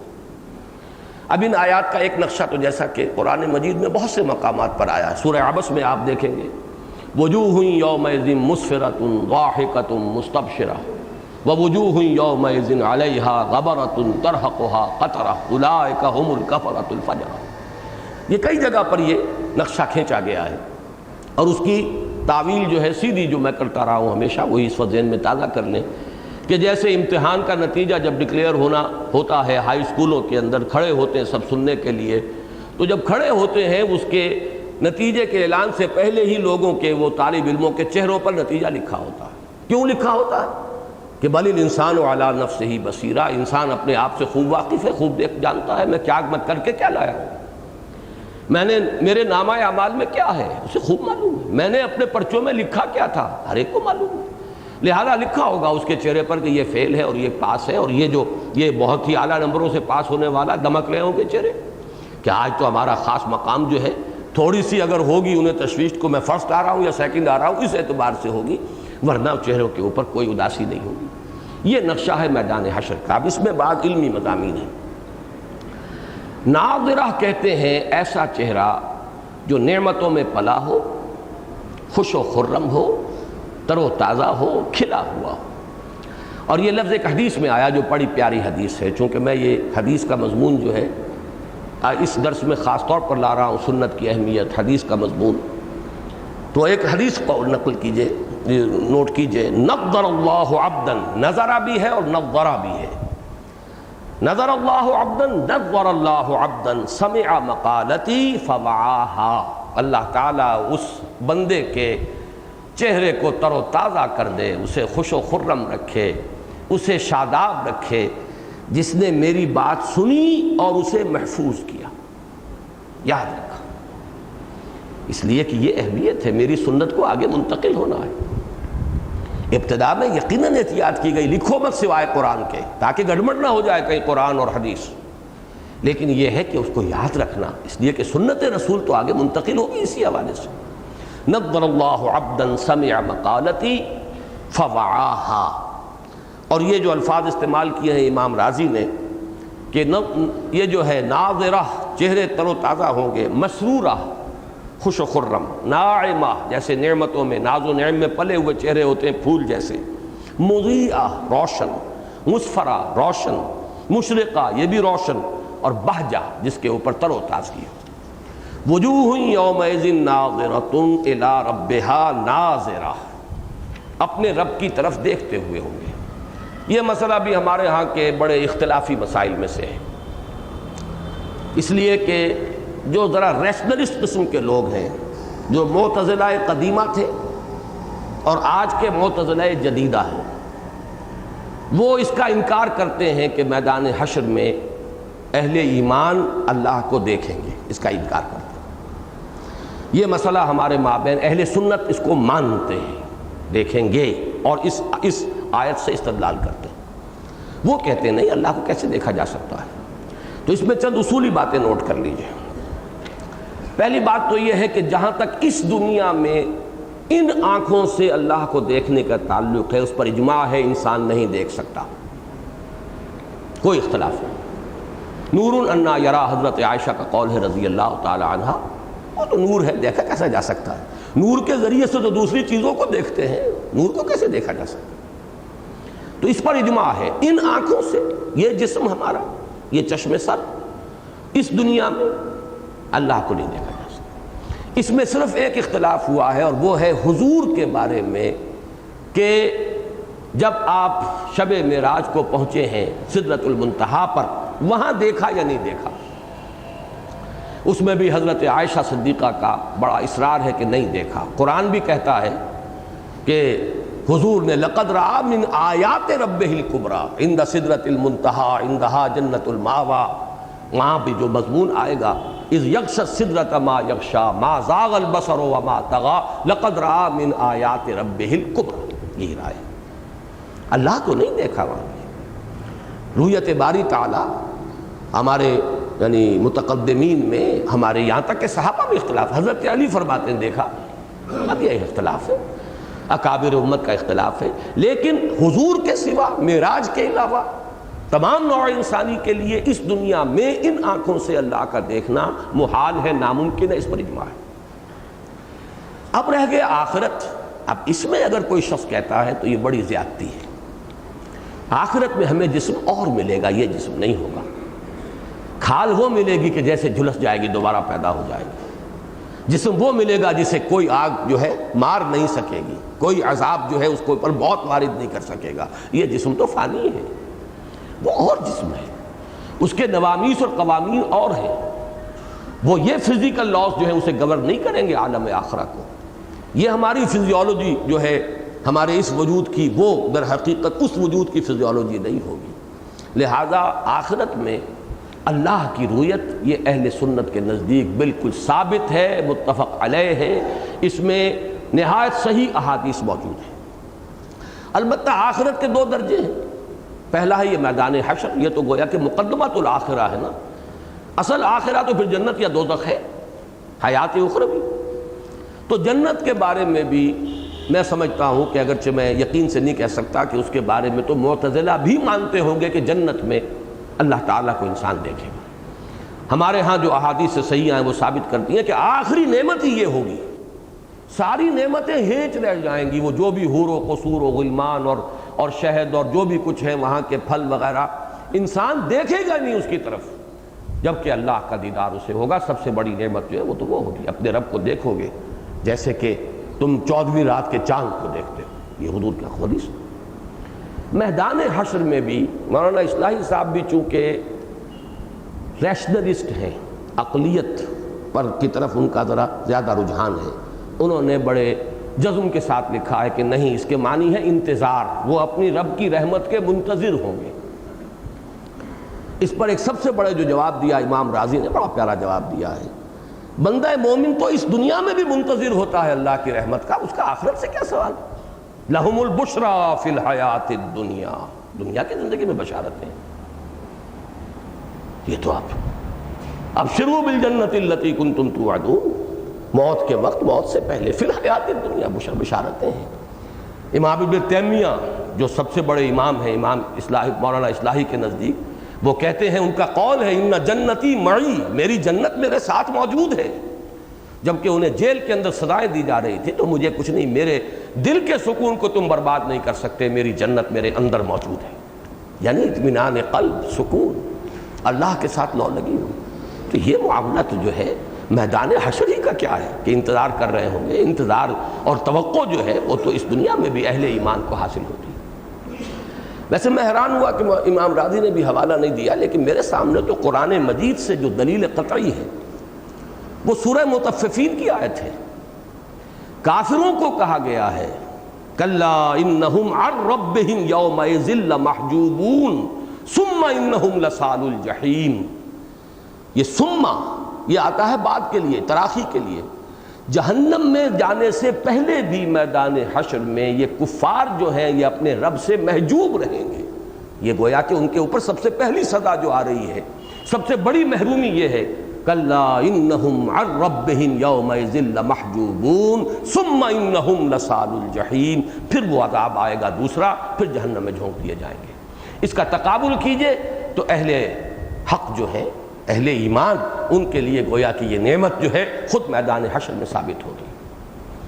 مولانا اصلاحی صاحب نے یہ تو مانا ہے کہ جب نظرہ کے بعد الا آتا ہے تو اس کے دونوں معنی ہوتے ہیں، انتظار کرنا بھی اور دیکھنا بھی.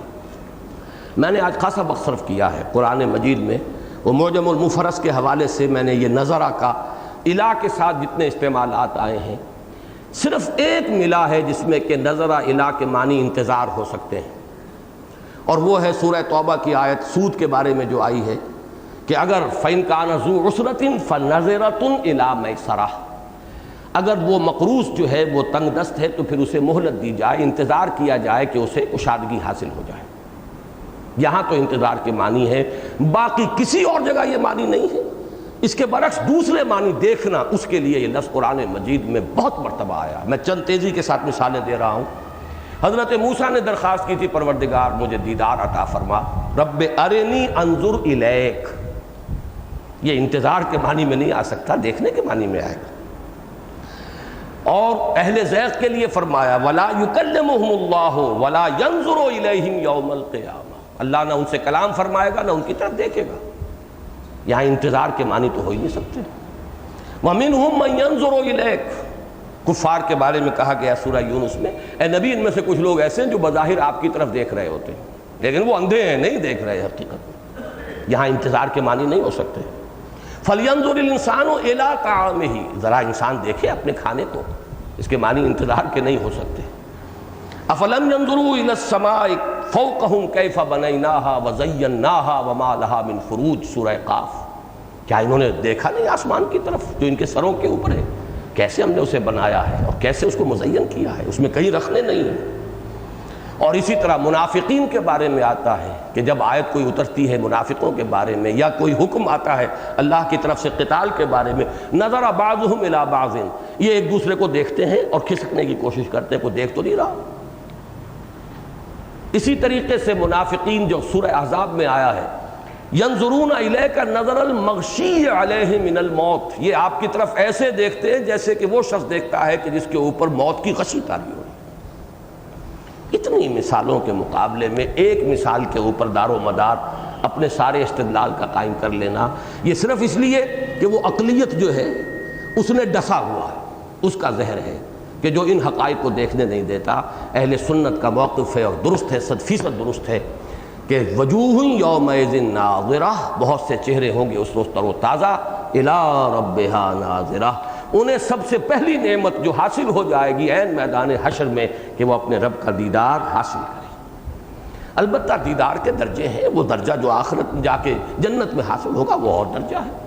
ایک دور سے دیکھنا ہے، ایک قریب سے دیدار ہے، یہ طرف وہ مراتب جو ہیں وہ تو رہیں گے، لیکن اس کا انکار کرنا وہ در حقیقت ایک درجے میں معتزلہ کے زیر اثر ہونے کے مترادف ہے. وَوُجُوهٌ يَوْمَئِذٍ بَاسِرَةٌ، بہت سے چہرے ہوں گے اس دن اترے ہوئے، سوکھے ہوئے، اداس. تَظُنُّ أَن يُفْعَلَ بِهَا فَاقِرَةٌ، اور وہ یہ سوچ رہے ہوں گے، گمان کر رہے ہوں گے کہ اب ہمارے ساتھ کمر توڑ دینے والا سلوک کیا جائے گا. اب دوسرا نقشہ کھینچا گیا، یہ ہے قیامت صغریٰ. قیامت کبریٰ اس کے دو مرحلے، الساعہ جس کا کہ نقشہ آ چکا ہے، فَإِذَا بَرِقَ الْبَصَرُ وَخَسَفَ الْقَمَرُ وَجُمِعَ الشَّمْسُ وَالْقَمَرُ يَقُولُ الْإِنسَانُ يَوْمَئِذٍ أَيْنَ الْمَفَرُّ، یہ نقشہ ہے اس قیامت کبریٰ کا. اور اس کے بعد جو ہے وہ الساعہ، اور پھر جو قیامت کبریٰ ہے اس کا نقشہ یہاں آ چکا، جب کھڑا ہونا ہے دوسرا مرحلہ اللہ کے حضور میں، وجوہ یومئذ ناظرہ الی ربہا ناظرہ ووجوہ یومئذ باسرہ تظن ان یفعل بہا فاقرہ۔ لیکن ایک چھوٹی قیامت بھی ہے، ہر شخص کی موت۔ حدیث میں آتا ہے من مات فقط قامت قیامتہ، جو مر گیا اس کی قیامت تو ہو گئی۔ یہ قیامت صغریٰ ہے، اس کا نقشہ کھینچا ہے۔ اور در حقیقت ربط کیا ہے کہ لوگوں کان کھول لو، موت آ کر رہے گی۔ یہ ناز و نام تمہارا ہمیشہ نہیں رہنا، یہ حویلیاں اور یہ تمہارے گدیلے نرم و نازک یہ ہمیشہ کی شے نہیں ہے۔ موت آئے گی، آخری منزل قبر ہے، جانا ہے یہاں سے، رہنا نہیں ہے۔ یہ تمہارا عارضی جائے قیام ہے، یہ در حقیقت تمہارا مستقل جو ہے تمہاری منزل نہیں، یہ دل لگانے کی جگہ نہیں ہے۔ تم کہاں دل لگا بیٹھے ہو، کس شے کی محبت میں اسیر ہو گئے ہو؟ تم دیکھتے ہو تمہارے سامنے لوگ عالم نزع میں ہوتے ہیں، جا رہے ہوتے ہیں، جس کا نقشہ کھینچا گیا سورہ واقعہ میں، اذا بلغت الحلقوم وانتم حینئذ تنظرون ونحن اقرب الیہ منکم ولکن لا تبصرون۔ تمہارے آنکھوں دیکھتے تمہارے عزیز جو ہے وہ جا رہے ہیں، تم روک نہیں سکتے۔ تو ذرا اس سے سبق حاصل کرو، موت کو یاد رکھو۔ جیسے حضور نے فرمایا کفا بالموت واعظا، انسان کے لیے موت سب سے بڑی واعظ ہے۔ اگر انسان یاد رکھے، جیسا کہ وہ حدیث بھی جو میں نے اپنے کتابچے میں نقل کی ہے، مسلمانوں پر قرآن مجید کے حقوق، حضور نے فرمایا ان هذه القلوب لتصدع، ان دلوں کے اوپر زنگ آ جایا کرتا ہے، کما یصدع الحدید اذا اصابه الماء، جیسے کہ لوہے پر زنگ آ جاتا ہے جب اس پر پانی پڑتا ہے۔ تو صحابہ نے سوال کیا کہ حضور صلی اللہ علیہ وسلم اس کے لیے جلا کیا ہے؟ فما جلاؤہا یا رسول اللہ، آپ نے فرمایا کثرت ذکر الموت و تلاوت القرآن یا تلاوت القرآن۔ تلاوت القرآن جو ہے کثرت کے ساتھ پھر جڑ جائے گا، موت کا ذکر کثرت سے اور کثرت سے تلاوت قرآن مجید کی۔ یہ ہے کہ جو سیکل ہے، پالش ہے دل کا، یہ اس کا نقشہ کھینچا۔ کلا، ہرگز نہیں، ہمیشہ نہیں رہنا یہاں، کس خیال میں ہو، یہ دائمی زندگی نہیں ہے۔ کلا میں ایک خیال کی تردید ہوتی ہے۔ اذا بلغت التراقی، بلغت التراقی، اس میں جو ضمیر فاعلی ہے مؤنث، وہ جان کے لیے، نفس کے لیے۔ جب یہ جان پہنچ جاتی ہے یا پہنچ جائے گی حلق تک، یہ ہنسلی کی ہڈیاں ہیں، یہ ترقوہ کہلاتی ہے، جس کی جمع تراقی ہے۔ یہ گھنگرو یہاں بولتا ہے موت کا، نزع کا عالم، جان گویا کہ پورے جسم میں سے کھنچتی چلی جاتی ہے اور پھر یہاں آتی ہے۔ جب وہ جان آ پھنستی ہے ہنسلی کے اندر، حتی اذا بلغت التراقی وقیل من راق، اور کہا جاتا ہے کون ہے جو کوئی جھاڑ پھونک کر سکے۔ یہ من کے کئی استعمالات یہاں ہو سکتے ہیں، ایک تو تلاش کے درجے میں بھی کہ بھائی اب معالجین نے تو جواب دے دیا، کوئی جھاڑ پھونک کرنے والا ہی ہو۔ بڑے سے بڑے ریشنلسٹ جو ہوتے ہیں وہ بھی اس مرحلے پر آ جاتے ہیں، کوئی ٹونا ٹوٹکا، کوئی چیز، کوئی تعویذ گنڈا، کوئی وہ جھاڑ پھونک کرنے والا وہ بچا لے۔ من راق ہے، کوئی بلاؤ، تلاش کرو۔ یا یہ حسرت کا ہے، من راق، اب کون ہے جھاڑ پھونک کرنے والا؟ گویا کہ نفی کی جا رہی ہے، کوئی جھاڑ پھونک کرنے والا بھی اب مفید نہیں ہے۔ وقیل من راق وظن انہ الفراق، اور ظن جو ہے صرف گمان کے معنی میں نہیں آتا عربی میں، یہ یقین کے درجے میں بھی آتا ہے، جیسے پہلے آ چکا ہے کہ ان کا حال کیا ہوگا، تظن ان یفعل بہا فاقرہ، یقین ہو جائے گا کہ اب تو قبر توڑ دینے والی مصیبت اور وہ سلوک گویا کہ آیا چاہتا ہے۔ وظن انہ الفراق، اور اسے یقین ہو جائے گا کہ اب تو فراق کا وقت آ گیا، جانا ہے۔ یہ محل بڑے چاؤ سے بنائے تھے اور بڑے اس کے اوپر جو ہے سنگ مرمر کی جو ہے وہ یوں سمجھیے کہ رقمیں تھوپی تھی اس کے اوپر، لیکن جانا پڑ رہا ہے، چھوڑنا پڑ رہا ہے۔ یہ ساز و سامان، یہ آرٹیکلز آف ڈیکوریشن کہاں کہاں سے لایا اور سجایا اپنے ڈرائنگ روم کو، سب چھوڑ کر جانا پڑ رہا ہے۔ ظن انہ الفراق والتفت الساق بالساق، التفاف لفظ کہتے ہیں لپٹ جانے کو، ملفوف، لفافہ، اور یہ باب افتعال آ گیا، اور لپٹ جائے گی پنڈلی پنڈلی سے۔ اس کے بھی دو مفہوم، ایک تو عالم نزع کے اندر جو کیفیت ہوتی ہے اس میں پنڈلی پنڈلی سے جو ہے لپٹتی ہے، ایک یہ کہ جب بے جان ہو جاتی ہیں پنڈلیاں تو ایسے جڑ جاتی ہیں، یعنی ضعف کی وجہ سے، بے جان ہونے کی وجہ سے برابر برابر آ کر پڑ گئی۔ یہ دونوں مفہوم ہیں، لیکن بہرحال اس کے ضمن میں کوئی زیادہ بحث کی ضرورت نہیں۔ والتفت الساق بالساق، یا عالم نزا کی سختی کے اندر پنڈلی پنڈلی سے چمٹی ہوئی ہے، یا اس بے جان اور ضعف کی وجہ سے پنڈلیاں جو ہے برابر ایک دوسرے کے ساتھ جڑ گئی۔ اِلَىٰ رَبِّكَ يَوْمَئِذٍ الْمَسَاقُ، تیرے رب ہی کی طرف اس دن تو ہانکا جانا ہے۔ مساق جو ہے یہ ساقہ یسوق و سوقن کے معنی ہے کسی شے کو دھکیل کر کہیں لے جانا، سائق کہتے ہیں دھکیلنے والا۔ معہا سائق و شہید، اس کے ساتھ ایک دھکیلنے والا ہوگا، ایک گواہ ہوگا جو اعمال نامہ لے کر آگے آ رہا ہوگا جبکہ اس کی پیشی ہوگی۔ تو آج کل جو ہے جدید عربی میں سواق کہتے ہیں ڈرائیور کو۔ تو یہ ہے اِلَىٰ رَبِّكَ يَوْمَئِذٍ الْمَسَاقُ۔ دیکھیے پہلے بھی آیا تھا، یہ ایک عجیب بات ہے اس سورہ مبارکہ میں کہ وہ پہلا حصہ، یہ آخری حصہ، درمیان میں وہ ذروۂ سنام، وہ حجاز، وہ قرآن کے بارے میں اہم ترین مضمون، لیکن ان دونوں حصوں کے اندر بڑی مشابہت ہے۔ وہ مضمون وہاں بھی آیا، یہاں بھی آیا، تو اسی طریقے سے وہاں آیا تھا، نقشہ کھینچا گیا تھا۔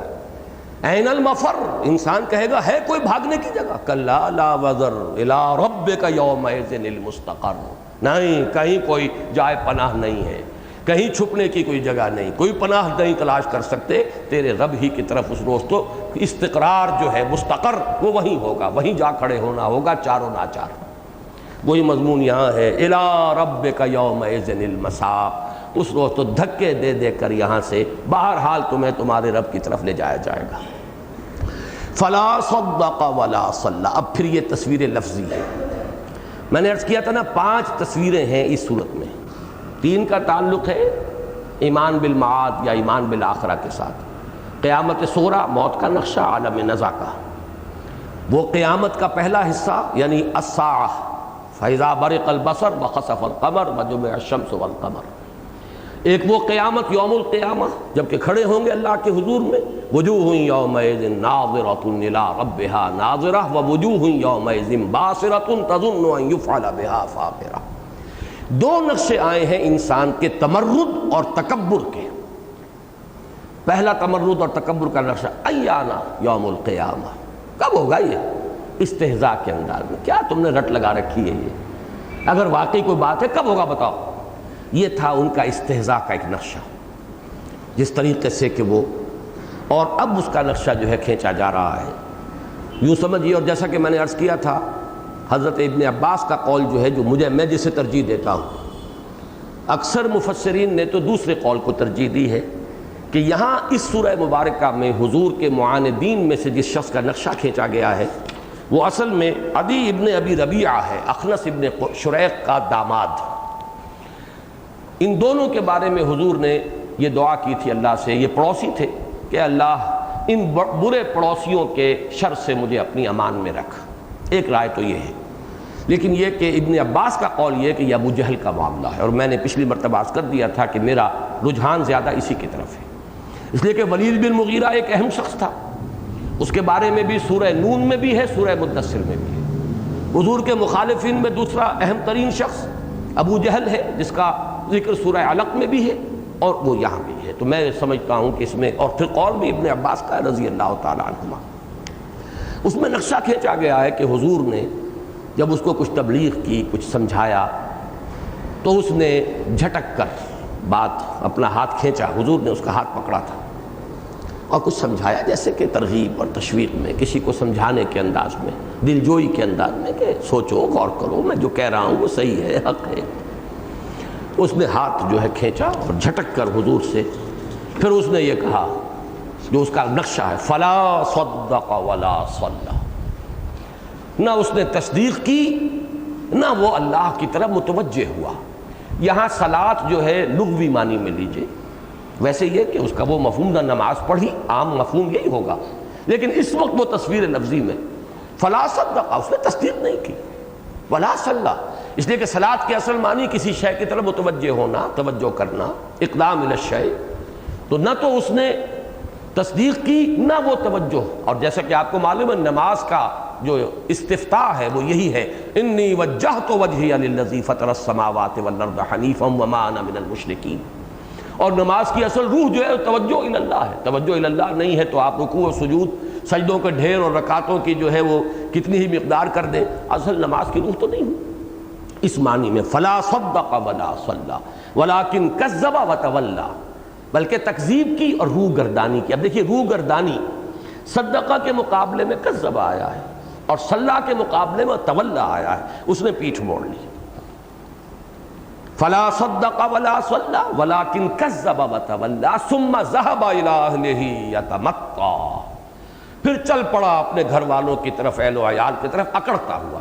یہ ہے وہ، یہ مقت کا لفظ جو آتا ہے یہ آتا ہے گردن اونچا کر کے سینہ ابھار کر چلنا اکڑتے ہوئے، وہ تکبر اور تمرد کے لیے تصویر لفظی ہے۔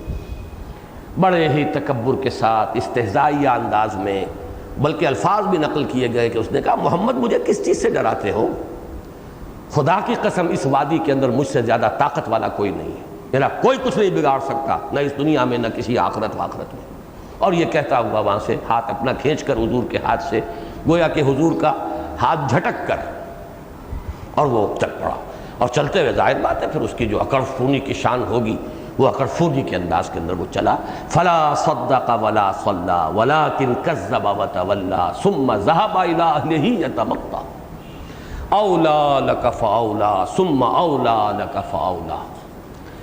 اس اولا کے لفظ کے بارے میں واقعہ یہ ہے کہ تحقیق میں نہیں کر سکا، بعض حضرات نے اسے کہا ہے کہ یہ ویل سے بنا ہے، لیکن بنا کس قاعدے سے یہ بیان نہیں کیا۔ اکثر ترجمہ یہی ہے، تف ہے تجھ پر، افسوس ہے تجھ پر، تف ہے تجھ پر اور پھر تف ہے تجھ پر، اور افسوس ہے تجھ پر اور پھر افسوس ہے تجھ پر۔ ویل سے کسی کوئی شکل اس کی بدلی ہے، کیا بدلی ہے اب یہ اہل نحو جو ہے یا اہل صرف بتائیں۔ ایک یہ رائے ہے کہ نہیں یہ ولی سے ہی اولا ہے، اولا لک فاولا، یہ طرز عمل تیرے لیے ہی مناسب ہے، یہی طرز عمل مناسب ہے، تیری باطنی شخصیت کے طرز عمل یہی مناسب ہے جو تو نے اختیار کیا۔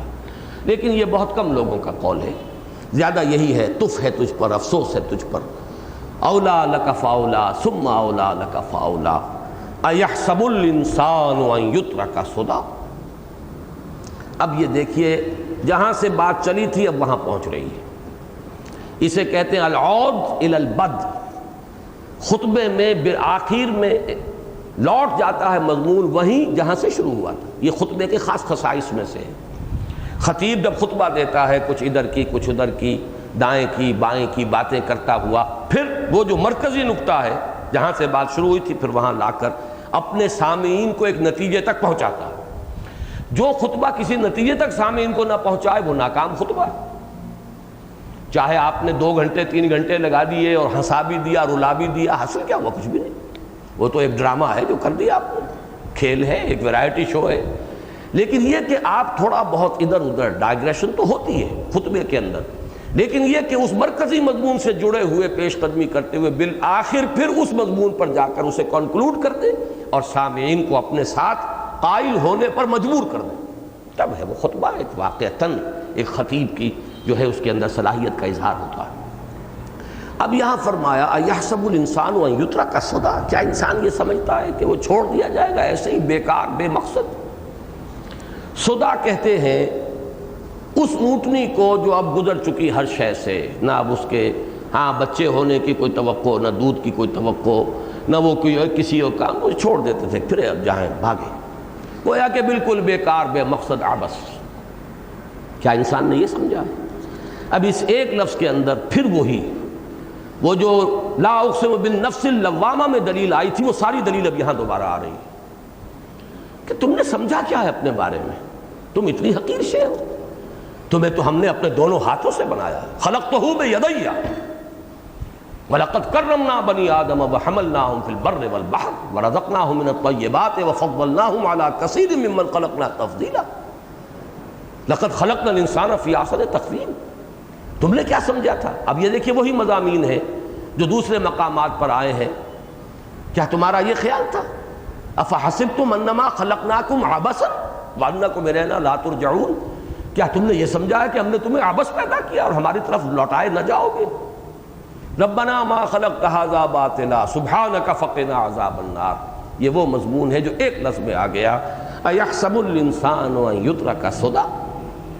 ایسی حقیر شے ہے، بیکار شے ہے، ہماری خلاقی جو ہے اس کا مظہر یہ انسان کلائمیکس کریشن کا، یہ اتنی حقیر شے ہے کہ کوئی یہ ہماری طرف لوٹے نا، اس کو ہم جواب سے نہ لیں. رسپانسبلٹی، اس کو جو مقام دیا تھا، جو امانت اسے عطا کی تھی، اِنَّا عَرَضْنَا الْأَمَانَةَ عَلَى السَّمَاوَاتِ وَالْأَرْضِ وَالْجِبَالِ فَأَبَيْنَ أَن يَحْمِلْنَهَا وَأَشْفَقْنَ مِنْهَا وَحَمَلَهَا الْإِنسَانُ. وہ کوئی اتنا حقیر شے ہے کہ بس کھایا پیا مر گئے ختم، مٹی ہوئے مٹی میں مل گئے. نہیں، یہ قیمتی موتی چاہے خاک میں مل جائے، ہم اس کو تلاش کر کے لائیں گے، آئے گا. اَيَحْسَبُ الْإِنسَانُ أَن يُتْرَكَ سُدًى. یہاں گویا کہ وہ پورا استدلال آ گیا عقلی. یہ نہ سمجھو کہ تم ایسی حقیر اور بیکار اور بے مقصد شے ہو. تم اس اونٹنی کے مانند نہیں ہو جس کی مالک کو پرواہ نہیں ہوتی کہاں گئی کدھر گئی، کہاں مری کہاں کھپی. بلکہ مالک جو ہے جس طرح اپنی وہ اونٹنی گابھن اونٹنی ہو، بیانے والی ہو، اب اس سے جو توقع ہوتی ہے جیسے اس کو سنبھال کر رکھا جاتا ہے، ایسے یحسب الانسان ان یترک سدی. اب اختتام پر جو پہلے حصے میں مضمون آیا تھا، بلا قادرین علی ان نسوی بنانا، کیوں نہیں، ہم قادر ہیں پوری قدرت کے ساتھ. نجمعها، ہم اس کی ہڈیوں کو جمع کر دیں گے. لنجمعنها قادرین علی ان نسوی بنانا. اس کے لیے ایک دلیل دی ہے انسان کے مشاہدے سے.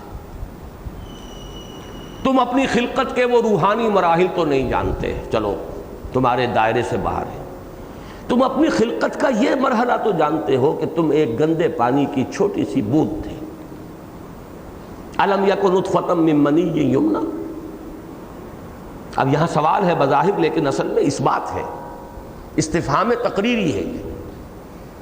یہ انسان غور کرے، اس کی اپنی حقیقت. سقراط، بقراط، سکندر اور اٹیلا کہاں سے آ گئے؟ افلاطون اور یہ کہ بڑے بڑے صلحاء کیا، یہ تخلیق کہاں سے ہوئی؟ الم یکن نطفۃ من منی یمنی ثم کان علقۃ فخلق فسوی. پھر وہ ایک علقہ تھا. میں اس کی تشریح اس وقت نہیں کر رہا، اب اگلے درس میں کروں گا. یہ آیات اور سورہ دہر کی ابتدائی آیات یہ جڑواں ہیں، انٹرلاکڈ ہیں. لہذا اس کے حوالے سے آج مجھے اب درس ختم کر رہا ہوں، کنکلوڈ کر رہا ہوں، یہ ٹیپ ختم ہو رہی ہے تیزی کے ساتھ. تو فرمایا کیا یہ پھر اس کے بعد علقہ بنا؟ ہم نے اسے بنایا، اس نے بنایا اس کو، پھر تسویہ کیا، لوک پلک سنواری.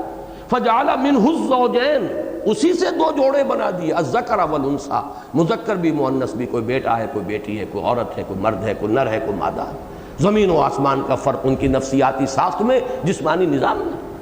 یہ سب کچھ جس ہستی نے یہ سب کچھ کیا ہے، الیس ذالک بقادر علی ان یحیی الموتى، کیا وہ ہستی اس پر قادر نہیں ہوگی کہ وہ مردہ کو زندہ کر دے؟ کون شخص ہوگا، کون کودن ہوگا، کون متعصب ہوگا، کون ہر درم ہوگا جو اس کے بعد پکار نہ اٹھے بلا وربنا سبحانک بلا، اے اللہ تو پاک ہے، تو یقیناً اس پر قادر ہے. یہ دلیل ہے قادرین علی ان نسوی بنانا. تمہارے اپنے مشاہدے سے جن چیزوں کو تم مانتے ہو اس کے حوالے سے تو کیسے انکار کرتے ہو؟ یہاں یہ سورہ مبارکہ ختم ہوئی، اور اس کے بعد حضرت ابو ہریرہ سے تو یہ مروی ہے کہ حضور فرمایا کرتے تھے بلا وَأَنَا عَلَى ذَلِكَ مِنَ الشَّاهِدِينَ. کیوں نہیں، اللہ یقیناً اس پر قادر ہے اور میں اس پر گواہ ہوں. اور اس کا مختصر یہ ہے سبحانک بلا، اے اللہ تو پاک ہے، یہ بات بالکل ہونے والی ہے، تو اس پر قادر ہے کہ مردہ کو زندہ کر دے. بارک اللہ لی ولکم فی القرآن العظیم ونفعنی وإیاکم بالآیات والذکر الحکیم. کیوں بھائی ٹھیک رہا؟